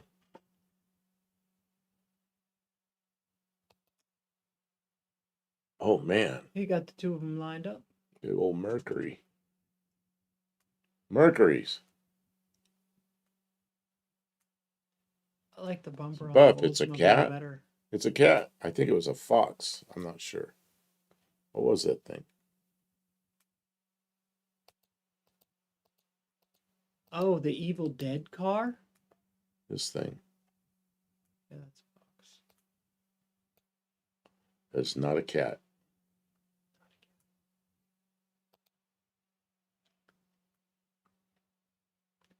So is that the car from Ash versus the Evil Dead? It's just 76 Italian something moped. How's moped? You got cool toys, James. The way a car should be. I think so. Big. Who is this? Oh, big this is vintage. And loud. This is vintage. Maybe fast. Downloading one from vintage. Got to get to it. Where is it? The brown one is the 73. I do prefer the 71. I like the front end. Here we are looking at vintage's stuff. I can zoom that in a little bit. Then it's yeah, that's good. There's the Pinto that he drives around for his shop vehicle, and there's a Firebird or Trans Am. Not sure which, because it's got the spoiler on the back, but it's a good looking car, and then a 69 Mustang. It's got some good toys. Hell yeah. Yeah, I'd be driving that Pinto all the time, and I'd be driving the Pontiac. And maybe even the Mustang. I had a 69 Mustang for a while. I had a 69 Mach 1 for a while. It was a mess, and I cleaned it all up, painted it, sold it. Made money. Oh yeah, it could be a formula. I forget about formulas. Mexican spec likes the Pinto best. Oh, that's a good question. See, to me, of those three, what would it would be mine would be the Pinto. Really? Yeah. Really? Man, you ever drive one of those? Wagon? You sit way down in it. It's low. They handle good. I mean, they go right where you point them. They're just with the 4-cylinder, they're not very fast. The V6, they're not fast either, but they're a little bit more. But you could put something in that. Now there's engines that would be just, like a 3.8 Buick in there, that would rip, or I don't know. I mean, you could put a 289 or 302 Ford, but they're kind of long, they don't fit real nice. Vintage says the Mustang is his dad's car and the Firebird belongs to a buddy. I don't know. I think I like the Firebird. I think I like the Firebird. I mean, for me, it's between the Mustang and the Firebird, but I kind of think, I don't know. I'd have to sit in the cars to really. People that haven't had Pintos don't understand it, because Pinto had such a terrible reputation. But what's not a reputation? The reality was the reality was, oh man, the wagon was the good one. They were just, well, the wagon, and you know what I'd be doing with that. I don't have any panels left, but I'd make them out of aluminum sheet metal, or I'd make them out of fiberglass, and that'd be a little. Lester's on the same page. Likes the Pinto. That would be a what do you call it? A little van, sedan delivery. Special Agent James says a turbo EcoBoost would rock in the Pinto. What would be in that Pinto right now? Well, it's either probably I don't know what his is. It's 2.3 or a 4-cylinder or a V6. A 4-cylinder in that wagon. Yeah, most of them had a 2.3 overhead cam 4-cylinder, and they also had V6s, and the same V6 you just pulled out of your truck. 2.8. Yeah. Most of mine had 2.8s. I had one that had a 4-cylinder, but I'd pull them out and I'd put the V6s in them. Yeah, that Pinto's still in the box. You should not finish. Oh man, taking the crate off of it. Every one of mine, I took it out of the crate and filled all the holes. Every one of them was painted black. Yep. Oh, Miss One-Eyed Cat is back. Welcome. Oh, and it could be a 2000, as Mexican Spec suggests. Is it a small bumper car? Or is that a 73 with like the intermediate bumpers? I don't know. Now I gotta start looking. I think I can do this. I gotta do it from this side. I just gotta find my cursor there. I think that's the intermediate bumpers. I think that's a 73. So I don't know. It could be a 2000, I guess. I'm not sure. Vintage. The Pinto got most comments and hollers of all the cars that night. Got called baby drama. The Pinto. Oh, it's a 2.0. Okay. 2.0 with a 4-speed. I never had a 2.4 or a 2.0. Man, I don't think I did. No, I think I had like one or two of them with 2.3s. I think I had one with a 2.3, but it came out. And so all mine I drove had the 2.8. The 2.3 I had was in the Fairmont Futura. Drove it for almost a year like that.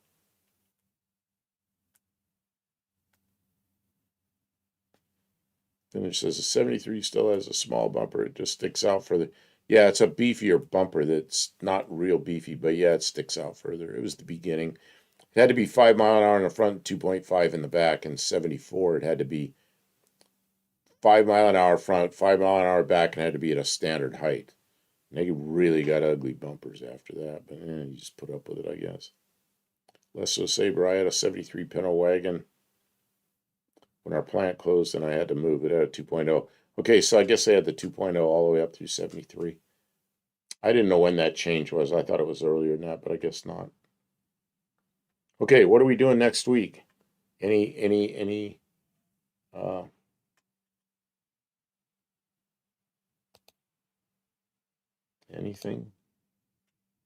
Oh God, here's this one Buddy Carfano sent earlier. There it is from the back. Oh, it's not centered. Oh my God. That's horrible. Customization gone wrong. I like how you're just like, oh my God, that's horrible. Somebody put a lot of work into that. Yeah. And for what reason? Oh, I can't unsee that. That's got to go away. Get back to this. My eyes are burning. I just can't look at that. Buddy Carfon says, Pinto or Vega wagon if you had to pick one. Man, I really like Vegas, but the problem with the Vegas, they just turned to puffy little pieces of rust.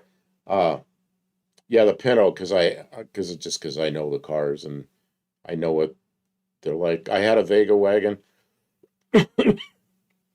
Every speed bump, go to a speed bump, and it was like clunk, and then drag the car across the speed bump, and then clunk the back and go over. They sat really low, which was nice, except for I hit so much stuff with them.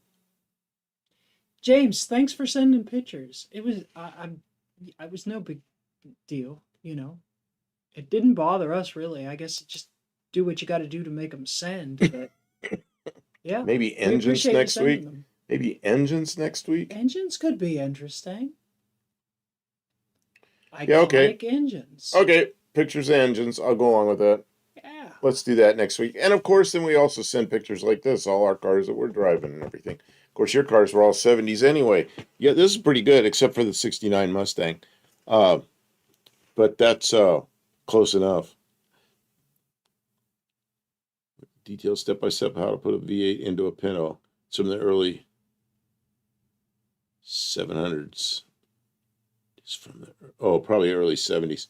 Yeah, V8 into a Pinto. The V8s, the Ford V8s are kind of long, so it gets kind of tight in there. Let's just say, were they had Pintos in the 700s? Yeah, but they were horses. They weren't cars. Horses. The early Pintos. were brown with light-colored spots. All right. I think we're done. I want to thank our moderators. Yes. People who sent pictures in. Yes. Everyone who commented and viewed tonight. You guys make this all possible. We appreciate it. If you are still here, I'm awarding you 3 points for sticking it out till the end. And see, Mexican Spec says, yes, in theory, I meant 70s. And then he meant fingers don't cooperate. And he says, finges. So they still don't cooperate. They don't cooperate. Pinto horses. Yeah, thanks for all the chat. And get some rest. Stay hydrated. Don't forget to work on your project. Yeah, Danny Boyd, stay hydrated. Check out, if you did not see, I just put up a video on the Buff Del Campo channel of us working so for roadside preparedness in case you get a flat tire. Check that out. Maybe give it a thumbs up.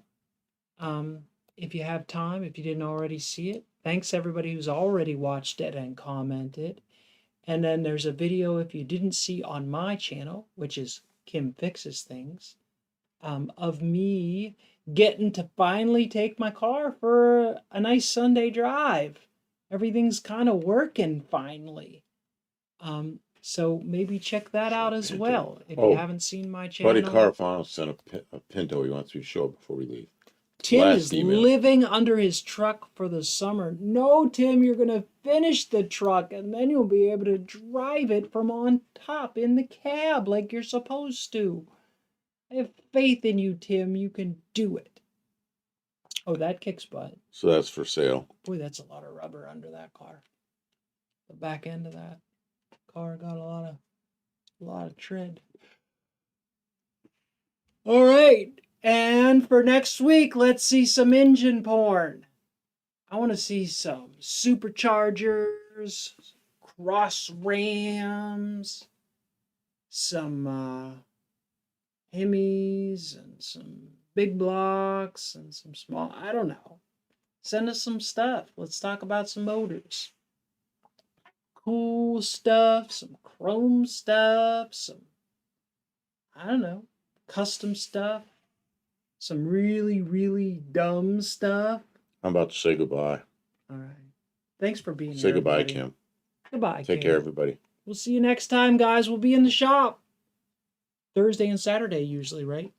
Other button. Okay. Thursday and Saturday. Isn't that usually when we're in the shop? Yep, Thursday and Saturday shop. We're in there shop a little lives. later. They all know that. These guys have been coming here for forever.